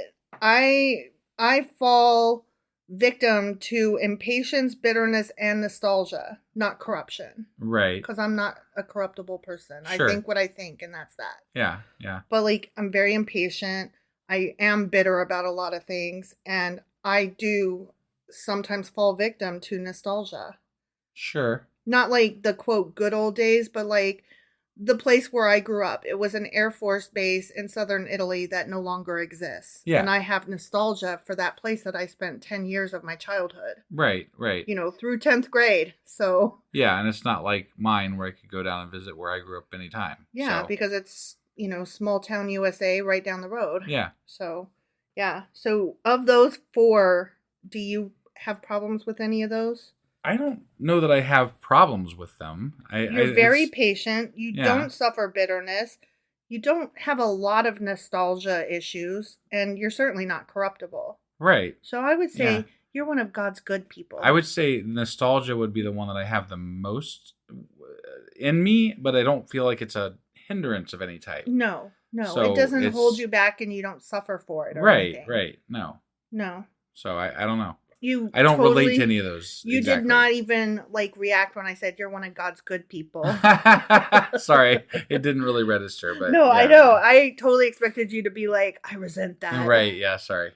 So the need of wisdom, okay? Uh-huh. Wisdom belongs to God, but is granted to his people and has a deeper level of protective power than wealth. Would you Okay. rather have knowledge or wealth? I mean, I would rather have both. I was going to say, if you have knowledge, you should be able to attain wealth. One would think. But just because you have wealth doesn't mean you have knowledge, and you're more likely to lose that wealth without knowledge. Right. That's true. So if I had to pick one, I would say knowledge. Sure. So if you had to pick one, If I had to pick one, it would be knowledge. sure. Yeah. Sure. I mean, that's the right answer. Yeah, right. No, I know that's the right answer. But it would be nice, as we often state, to have enough that a fucking flat tire ain't going to put us out for the month. No, I mean, you'd think that part of wisdom would be having enough money to not have a fucking break the bank incident that happens to, could happen anytime. Right. So. I mean, it's stated that most Americans live like one emergency away from poverty. Ooh. Right? That's us. Yeah. Yeah, I mean, I hate when I say that. I should say that with this in mind, that there are people that have it much worse than us. Of course. And obviously we maybe could cut our expenses by living in a poor part of town or not having certain things that we have. There are always ways to cut expenses. Of course. But at some level we have this discussion all the time. Why should we feel like we have to we want to enjoy our lives? So we want to have a nice place to live. We want to be able to watch Star Trek on the TV. I was gonna say, why should we have to feel guilty for paying for Netflix or Paramount Plus? Right. You know, or having air conditioning that runs all summer. Right. Like those are the things, and like you say, we could live in a less nice place, but we're not exactly in a high class area. We're not in a nice. We're in a decent-ish place. Right. I would say, if I had to categorize it. I would say we're in a poor adjacent neighborhood. Sure. So we're not in a poor neighborhood. Right. Our neighborhood is poor adjacent, which is why we're able to afford it. Yes, indeed. So life under God, both good times and bad times, are God ordained and purposeful. So we should accept good when accessible and face adversity when it becomes reality. Are we allowed to know what the purpose is at any point? No, is he going to spell it out? Is there rules for this shit? No, we don't get to know the plan. No. Okay. But it does remind me of the theme song of The Facts of Life. Does which it? Is, you take the good, you take the bad, you take them both, and there you have the facts of life. Yeah. So, yeah. I mean, that to me is yep. Okay. True. Yep. Sure. Yeah. You take the good, you take the bad. I mean, that's right. What else can you do? Yep. You can cry about it, but that doesn't change anything. And then it goes on to say a critique of the sages on justice and wickedness. A critique of the sages on justice and wickedness? Yeah, that's a little 5-verse section of chapter 7. Okay. And then it carries on with neither too wise nor too foolish. This part advises us neither to be too wise and righteous, nor too foolish and wicked, but a, quote, bit of both. This is where we were talking about the Goldilocks and, you gotta have the just right. Bit of both. Whatever, yeah. Just like from Guardians of the Galaxy. Right, when they decide at the end. Bit of both. As those who fear God will succeed in both. Yeah. Did you know that? I guess so. You should start fearing God. No thanks. Or not, right? Yeah, no. And then the end of chapter 7, as we recall, is my favorite. It's a critique of the advice of women. Yeah. The search for integrity. The statements in this verse are not a polemic against women, but an allegorical warning against folly, capital F, so it's her name, Okay. who is described as an evilly seductive woman who is on a hunt to catch sinful people. So it's not anti-woman or woman hating, we're told. It's about that personification of the quintessential honey-lipped vixen. Got it. It's not that all women... aren't they considered succubuses? Is that what it is? Succubi. Succubi? Yeah. Isn't that kind of like the same realm? The honey-lipped vixen? Maybe. Yes and no. I mean, I don't think that's what they were saying. No, they weren't talking about like a magical power. Okay. They were, or sometimes like, it borders on that feeling. Like it the does. way they talk about it. It does. But here they were talking about a woman, but a just again a personification of the quintessential piece of shit woman, not like women in general. Got it. Why is it never the quintessential piece of shit man though? Because men are awesome. Okay. And when they're not, they're going to hell, and that's it. Like we don't have descriptions of them the way we have description of women. Right. The worst they really say about men is that they are. I guess they do say that men can be evil and foolish. Right, but they don't talk. But they don't about go on them at length about how shitty they are. Harpies and whores and grabbing you with their honey lips, right? And seducing you and them bitches, you know. yeah. And I would just like to point out that the notes that I read may say that it wasn't a woman hating thing, but that's not the way it read. It read as women suck, watch out for them. Yeah. Not a certain type of woman sucks, and you need to be careful of that type of woman. Now, they have pointed it out specifically that it's a quote-unquote certain type of woman in other places, yes, but not in chapter 7 of Ecclesiastes. Right, no. Because then it ended with, I recall, I've never met a righteous woman. Right, yeah. And I'm like, you married 700 of them and had 300 fucking concubines. Right. So get the fuck out of here. No, I feel like that was a... apologist. Yeah, an apologist take. Definitely. But I included it because... Right, we're trying to do fair research. Yeah. Sure. So that was their take, but not mine. Sure. So chapter 8 concerns human and divine authority with the advice that fearing God is the wisest course. Which, I mean, that's what they've been saying. I don't think really fearing something that I have no proof of is a wise choice. I don't think that you should have to fear God. Like, yeah. I just don't think that any God worth his salt should want to be feared. Right. And I have been told, well, that's a very man-made feeling. Like, that's a man perspective. That's a human perspective. And I'm like, right, should I do it from a dog's perspective? I'm a human. Like, human. What other perspective do we have? Right. And why are you daring to speak for God? Like, right, yeah. I don't get that. Like, why do you think that you know better than me what God wants? And because it's in the Bible just ain't a good enough answer. I think that's one of the things that always bothers me is it feels like a lot of people that tell you what you need to do for God, they're telling you what they think. I'm like, why do you know more than anybody else? Why are you the one that's correct? Right. What makes you understand this more than me? Right. It doesn't make any fucking sense. Especially you can't explain it. You can't tell me why. Especially when it's a Christian, and I'm like, but why do you think that you know more than Jewish people who started this religion in the first place? Right. Like, and I don't see you being one of God's chosen people, so I'm sorry, tell me again how this works? Like, it doesn't make sense. Right. And so Jews get a pass because they invented the religion and they're God's chosen people. And then Christians get a pass because they came later, but they believe in Christ. Well, to be fair, we haven't gotten to the New Testament shit. No, yet. I know. I'm spewing nonsense ahead of myself. It just makes me mad that like Jews and Christians get a pass. The end. Right. And like nobody else. Everybody else is going to hell. Yeah. Are they though? Like, I don't know. That's what you that's say. That's your take. I don't. Why should I give a fuck? That's just like your opinion, man. Yeah. So, chapter 8 goes on about wisdom and folly compared and royal authority and how we're supposed to obey authorities for God's sake. So, man-made laws and all that stuff. Again, I'm not down with that. No, me neither. And then it goes on about the inequalities of life and fearing God is the wisest course, and death comes to all, which we've already covered all of these. And then it's summarized with a man has nothing better under the sun than to eat, drink, and be merry, which is like a fucking wooden sign that you get for your mom to hang on her wall, you know? Yeah. That is to accept God's gift and place oneself in his hands. Next to it is the is it like the eat, pray, love? Is it eat, pray, love? Yeah. Is that what it is? Yeah. What's that woman's name? I can't remember her name now. Elizabeth Gilbert.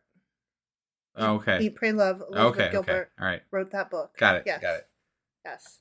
But she also wrote a great piece and did a TED Talk on the whole thing and about creativity and writing and stuff. And, okay.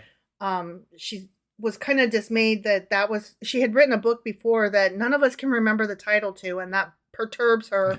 That then she wrote this one, and that was the runaway that she's remembered for, and she wrote a book after that nobody.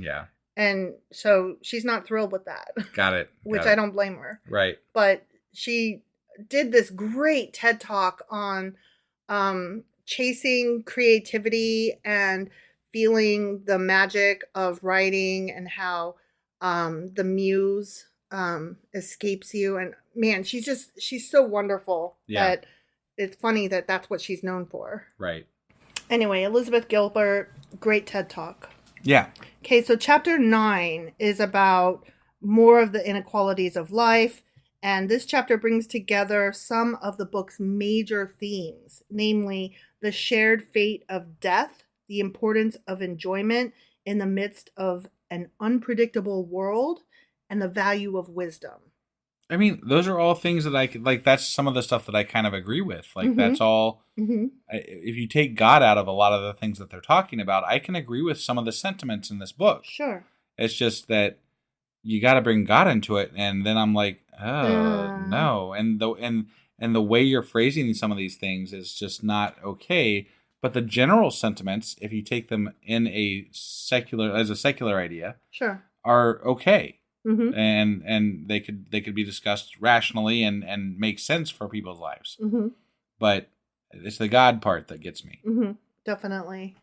So, dealing with ignorance, death, and pleasure, the central theme of the first portion of this chapter is that death is the fate that ultimately awaits all people, which, duh. Right. Though traditional wisdom might suggest that one's fate should be determined by how righteously they lived, this obviously does not turn out to be true, making death the great equalizer. Yeah, and I think it's funny that in the Old Testament, there's a lot of struggle in their minds and in these books about how unfair death is. Yeah. You know, and how the poor sometimes...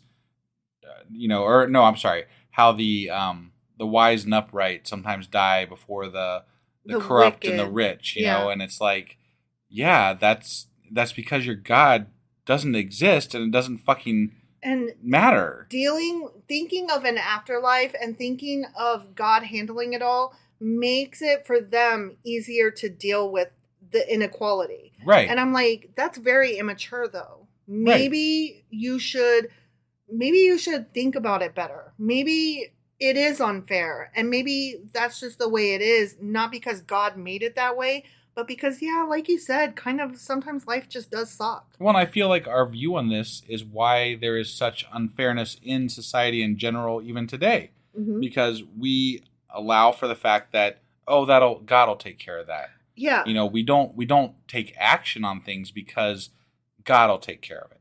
You know, like it's left up to some other unknown entity that we don't have to worry about that. It removes the responsibility from self and places it in some mystical, magical hands over there. Yeah. So, and that's bullshit. Yeah. It's not going to be placed in some other mystical, magical hands. Right. We should be taking care of this and rectifying these things as they are seen and done on this planet right now. I was listening to an episode of the Daily Zeitgeist, one of my favorite podcasts out there. Yeah. And they said that the 2020s are epitomized by the description is something to the effect of all of humanity shouting into the void, "Don't you know who I am?" And that made me think of this, Yeah, sure. Like, it's so true. Like, everybody's the most important person. Yeah. Nobody is responsible for anything. It almost makes me feel bad that we started this podcast in the 2020s because I'm like, Right. oh, well, shit. Yeah. But, but we didn't come into it with going, don't you know who I am? No, we just had time to think about, things that we wanted to learn more about. Mm-hmm. And honestly, we were doing podcasting prior to the pandemic. It just happened that this venture started after the pandemic or right around the same time. I can't remember exactly when we started, but the pandemic was in the 20s. And we started this at the end of 19, I believe. Oh, yeah. So we were doing this slightly before the pandemic. Maybe not. I don't know. Whatever. Somewhere around there. It was a long time ago. I mean, in podcast land. I mean, it's kind of like our marriage. Like, once it's been a couple of years, then you don't remember how long it's been. Who's keeping track, Yeah, like 15, 16 years. Like, do you remember how long anybody that's been listening to us forever, like, you guys know that we have over 800 fucking episodes now? Right? What? That's like, crazy. What the fuck? Like, I remember celebrating number 50. It seemed like it was yesterday. Yeah. I think we skipped right over episode 500 and we're like, oh, oops. Yeah, we'll get to it when we get to 1,000 or something. Yeah. So to go on, the teacher, which is the name Ecclesiastes, or Koheleth. Sure. Koheleth. I don't remember his name. Right. Yeah. He exhorts his audience to live fully while they still can, finding joy in every moment. Agreed. To experience joy is not to deny the pain and confusion of life, but to appreciate the small pleasures within it. And I agree with that. Sure. Solomon, I agree with that. Yeah, I'm down with that. Time and contingency is the next little bit of this chapter. Okay. In this section, the teacher presents his observations about the unpredictability of life, making the claim that people cannot know what will happen to them, which I'm like, no. Obviously. You don't say. Yeah. There is no reliable connection between one's efforts and what one receives, and this absurdity characterizes life. Yeah. I mean, that's sometimes exactly life true. Sucks. Yeah. You work hard, you may get rewarded, and it sucks when you don't. Right. The end. Right. No, I mean, I think I've made comments throughout my life where I'm like, if I just had, like, it's not I put a lot of effort into a lot of things, but, mostly what holds me back is not the ability to do things, but the lack of ability to fund the things that I want to do. Right. And it pisses me off to see people that are doing worse things than me better because they have the money to fund them. Now, what cracks me up about this section is that it goes completely opposite of Ayn Rand's theory in Atlas Shrugged, which states the entire premise of the book is based on you work hard, you 100% will get rewarded. Right. Because that's what the book is about. The people who work hard being rewarded. And when they feel like they're pulling too much weight for everybody who's not working hard, they go off and create their own little corner of the world in the mountains where all hard work is always rewarded and nobody shirks and rides on others' coattails. And so it's really funny to me that is completely opposite of what this says. Yeah. And yet somehow Republicans embrace both enthusiastically. I think everybody has their own beliefs about all kinds of stuff, and they hold on to them with dear life because it's all they have. Sure. So that, and it applies to everybody, not even probably many atheists out there. We all believe things work certain ways, and if you don't believe that, then your worldview falls apart. Sure. And I think that atheists and free thinkers are better at thinking outside of the box with regard to some of those ideas, or being okay with being proven wrong. Right. But I do think that many of us, including myself, have ideas that we hold on to, and that's how the world works. And if it were to change, it's not good.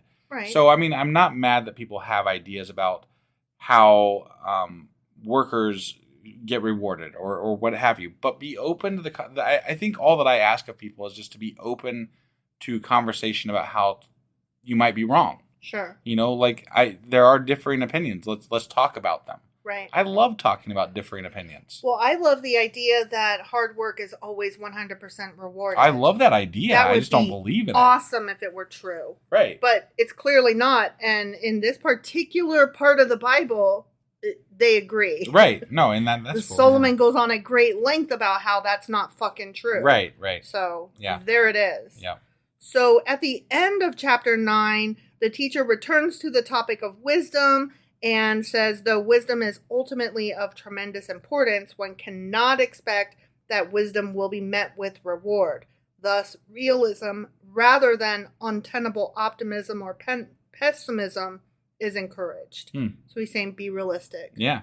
So just no. Sure. Just accept that sometimes life isn't fair. Yeah. Which I can get down with that notion. Definitely, definitely. Okay, chapter 10, the excellence of wisdom. And this chapter focuses on foolishness. Okay. Okay? Mm-hmm. So it starts out saying foolishness, or it starts out dealing with foolishness in personal life. And it talks about the invisible side of one's life as contrasted to face, hands, or body. In previous chapters, it mentioned the foolishness of things that you do with your face, or putting your hands to foolish acts, or, putting your body through foolish things like, sex with a vixen, right? Right, right. And so this one is talking about the invisible side of one's life, meaning your thoughts.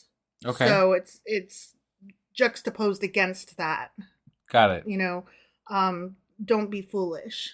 Right. In your thoughts. Yeah. Okay. Because you won't be able to find the town. Yeah, yeah. Or whatever it was. Yeah. I can't find the town. I saved that in our t-shirt. No, I saw that. Yeah. T-shirt ideas section. Yeah. I'll get around to making that t-shirt someday. Can't find town. Yeah. So the next one was high places. Okay. And so folly can be found within the leadership of a nation and results in odd reversals of position and prestige, resulting in a topsy-turvy society. That's all a fancy way of saying that sometimes your leaders are foolish and that makes the country suck. Yeah, I mean, obviously, you look at ours. Well, Yeah. I mean, not just Trump. No, I know. I always you rely always say on Trump, him but I'm like, there's so many others. He's the most obvious example, but yeah, we've got a lot of foolish people in office right now, so that is definitely Lauren true. Boebert just recently, Jesus Christ. I mean, I gotta say it, dem titties though, For those that don't know, Lauren Boebert was in a theater production of something for Beetlejuice. It was Beetlejuice the musical, a live production with families and children and pregnant women. Yeah. And she was sitting there. She was giving her boyfriend a hand job, wasn't she? And vaping, and he was filling up on those breasticles. Yeah. And it's all on camera. It's all on camera. First, she denied it, any of it, and was like, that's ridiculous. I would never. I talk about, family values. Yeah. And then was like, oh, shit. Y'all saw me. And then she's like, I fell short of my expectations of myself. And it's like... Because you sure acted like a bitch on the way out from what I saw on camera also. Yeah. So, And then to be clear, like everybody's like, no, we don't want to hoe shame. And I just want to be clear, okay? Okay, it's not about hoe shaming. Yeah. Let me just say, live your best hoe life. Sure. I don't give a fuck if you want to be a hoe, be a hoe. God knows that most people in their 20s lead their hoe life. I lived my best hoe life in my 20s, okay? I am not here to shame anybody for being a hoe, okay? Right. Do it. Be that slut. Look your best. Go out, party, feel somebody up in public, Do what you got to do. Yeah, man. Yeah. I have no shame in that, and no recrimination here. Sure. Don't do that at the same time that you're getting pitching mad family values and shit. Yeah, don't get on to others and deny them the same thing that you are doing. Right. And then don't talk about being like anti-abortion because that's disgusting and keep your legs together and blah, blah, blah. You can't hold both roads at the same time. Right. And, don't, while we're on this topic, be that hoe in your 20s that in your 30s is all of a sudden a fucking PTO mom and pretends, and, I would never, and clutch your pearls And I know a lot of people like that, and it fucking pisses me off because I'm like, bitch, I knew you in high school. Right. So that's all. That's all I'm saying about more. that. I am going to say one thing. Like, I don't think that even if you are living the best whole life, that doing what she did in public there, the way she was doing it, right, is acceptable either. No, it wasn't. Just to be clear. No, it wasn't. And if a pregnant person asks you to please stop vaping, you A, shouldn't have been doing it inside in the first place, right. And B, definitely not when asked to stop. Yeah. Like, that's not okay. Right. And good on the staff for kicking her out and calling the cops to make it happen. Yeah, no, definitely. All right, so foolishness in action, blah, blah, blah. Precautionary measures using wisdom can avert accidents, but are of no use when it's too late. That's like one of the most obvious statements ever. I know. Yeah. Although I will say, but that doesn't give call for like acting the fool and running around in circles screaming in panic. Like, right. Just because it's too late to fix the situation doesn't mean that you can't then try to remedy it some other way. Sure. Like, that was just a silly thing to say, I think. Yeah, no, it was. And then foolishness in words. Spoken words can be a test of wisdom, as the ones from the wise can be helpful, but foolish words originate from the foolishness of heart. So fools are foolish and say foolish things, and wise people have wisdom and say wise things. The end. There you go. Now we know all the things. Except that sometimes foolish people say wise things, and sometimes wise people say foolish things. Yeah. So. And sometimes just people say what they say. Yeah. I don't whatever. Really understand that. Yeah. All right. I think they focus too much on foolishness and wisdom and me too. And like it's not that simple. People are people, man. Right? Just let it go. Yeah. Okay, last one. Foolishness in national life. The teacher, the Ecclesiastes Coleth guy. Right. Contrasts the way of disaster and the way of safety. He does not despise laughter, wine, or money, but the point is that, quote, the pleasures of life should not be its total outlook. Which I can get behind that. That makes sense. Sure. Like, don't be looking to party all the time. You got to come out of your 20s at some point. Yeah. And at some point, you got to get a little bit serious. You can still go to that Bengals concert. And I only say that Bengals concert because I've been watching the Gilmore Girls. And Bengals? They went to a Bengals concert. Oh, I thought you said Bengals. Like Bengals. Like no, you mean like the football team. Yeah. I meant like the band Bengals. that sing the song Eternal Flame. Walk Like an Egyptian. And Walk Like an Egyptian. Yeah. Eternal Flame being the superior song. And Walk Like an Egyptian being a little bit questionable now in retrospect. Right, yeah.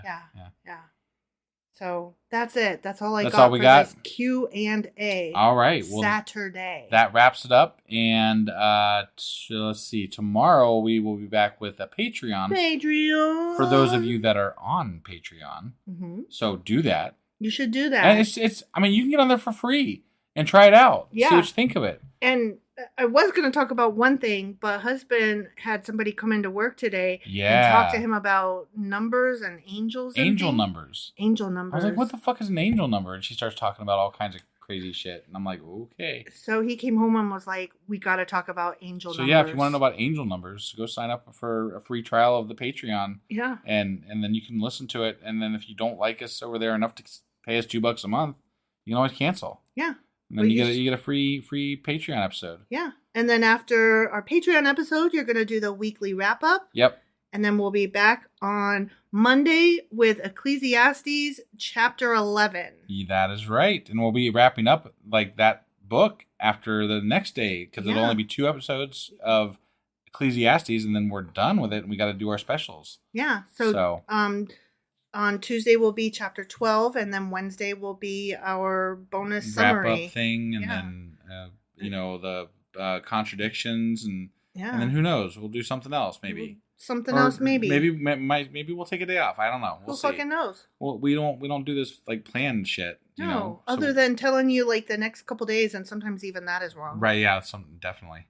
All right. Thank you guys. As always, you guys are all amazing and we love you. And we're done for today. So goodbye. Goodbye.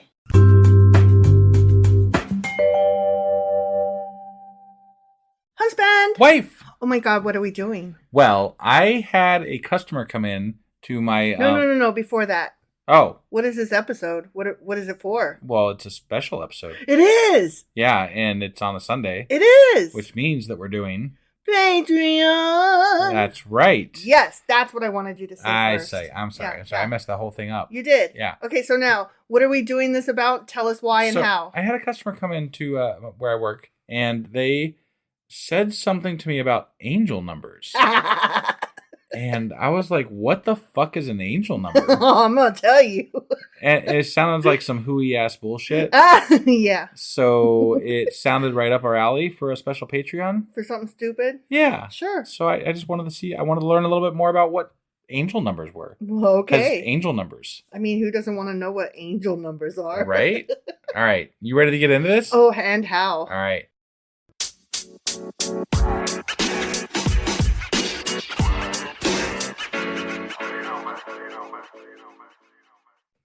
All right, so we're going to talk about angel numbers. All right. So here's what they are. Ready? It's before you get into it, like yeah. I'm probably wrong here, but okay.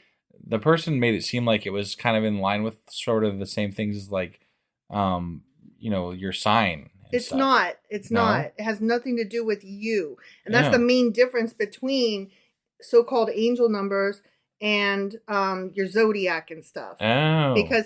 Okay, so like your zodiac is based on you, where you were born, when you were born, what day, time, location, and all that, so that an astrologist or whatever can mark your exact location on the planet with regard to where the moon and stars were at that very moment in time, right? Okay. So your zodiac is very quote unquote personal to you. I see. Okay. I see. So your zodiac, you might fall into the same zodiac range as other people. Like you're a Leo, right? So obviously there's other Leos, right? Right. But if you go get your star chart read, your star chart, you have to have all of the information regarding, like I said, where and exactly when and down to the minute of your birth. Wow. Again, so that you're where the stars and the moon were, how they were in relation to each other and the planet.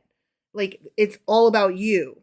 Very scientific in a non-scientific way. Yeah, I mean, honestly, it kind of is. They take a very scientific approach to the most ridiculous thing. Got it. Yes. Okay. Yes, it's a very... Just to tell you that you're a good leader and you're going to have a good day. There's some argument about how you can use your zodiac sign and your star chart and all that. Sure. Like... Most people are like, I'm a Leo, and that means I'm, and fill in the blank with whatever those personality traits are. Yeah. But a lot of people that take this shit very seriously, and I am not among them, okay? I'm just here delivering facts. So if I sound like I'm endorsing this out of enthusiasm, I'm not. I'm just delivering the information, okay? Sure, right. So anyway, so-called professionals within astrology will tell you, no. This doesn't tell you how you are. This tells you how you might be, and therefore the best path you might choose forward given these facts, given these things about you. So they're less to help you describe yourself and more to help you define the path that you might choose to take forward. I see. Right. So like if they say Leos and Sagittarians don't get along at all, that doesn't mean don't marry a Sagittarian, which FYI, I'm a Sagittarius. That's why I pulled that out of my ass. And I don't know if they get along or not because I don't know shit about astrology. Right. But there are like some signs you're supposed to get along better with and some signs that you're supposed to not get along better with. Right. And it's not saying like, don't you dare ever marry that person because that will obviously be hell. They're just saying be on the lookout for and don't be surprised if, and they're supposed to help you make better decisions. I see. Now, a lot of it is confirming what you already know or think or believe about yourself. Sure. And so that's all zodiac stuff, okay? It's very personal to you. Mm-hmm. Okay? I said rabbit because I'm going to say something about rabbits later. Oh, okay. Yeah. So that's on my brain because I like that topic much better. You like rabbits, yeah. Well, I'll tell you that's something different. Right. Okay? Yeah. So angel numbers are not personal to you. They can be seen by anybody, anywhere, because all they are is numbers consisting of repeating digits. Oh. Okay? And so like, I think the one that I'm most familiar with, I didn't know it was a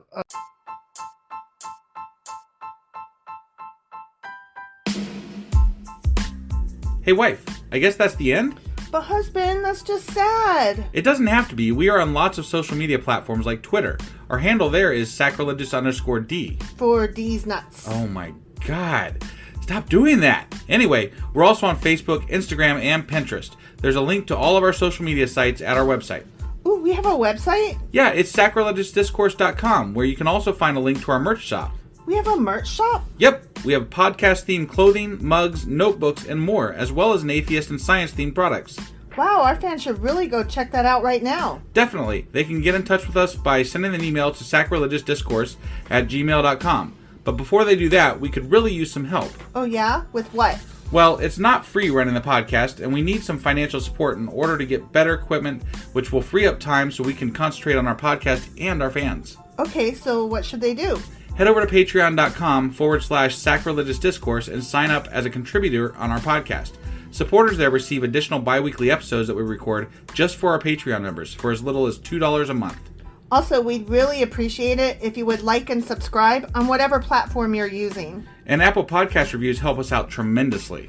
Like and subscribe. Leave an Apple review. Join us on Twitter. Support us on Patreon. That's a lot of instructions. Don't forget to say thanks. Thanks. Okay, bye.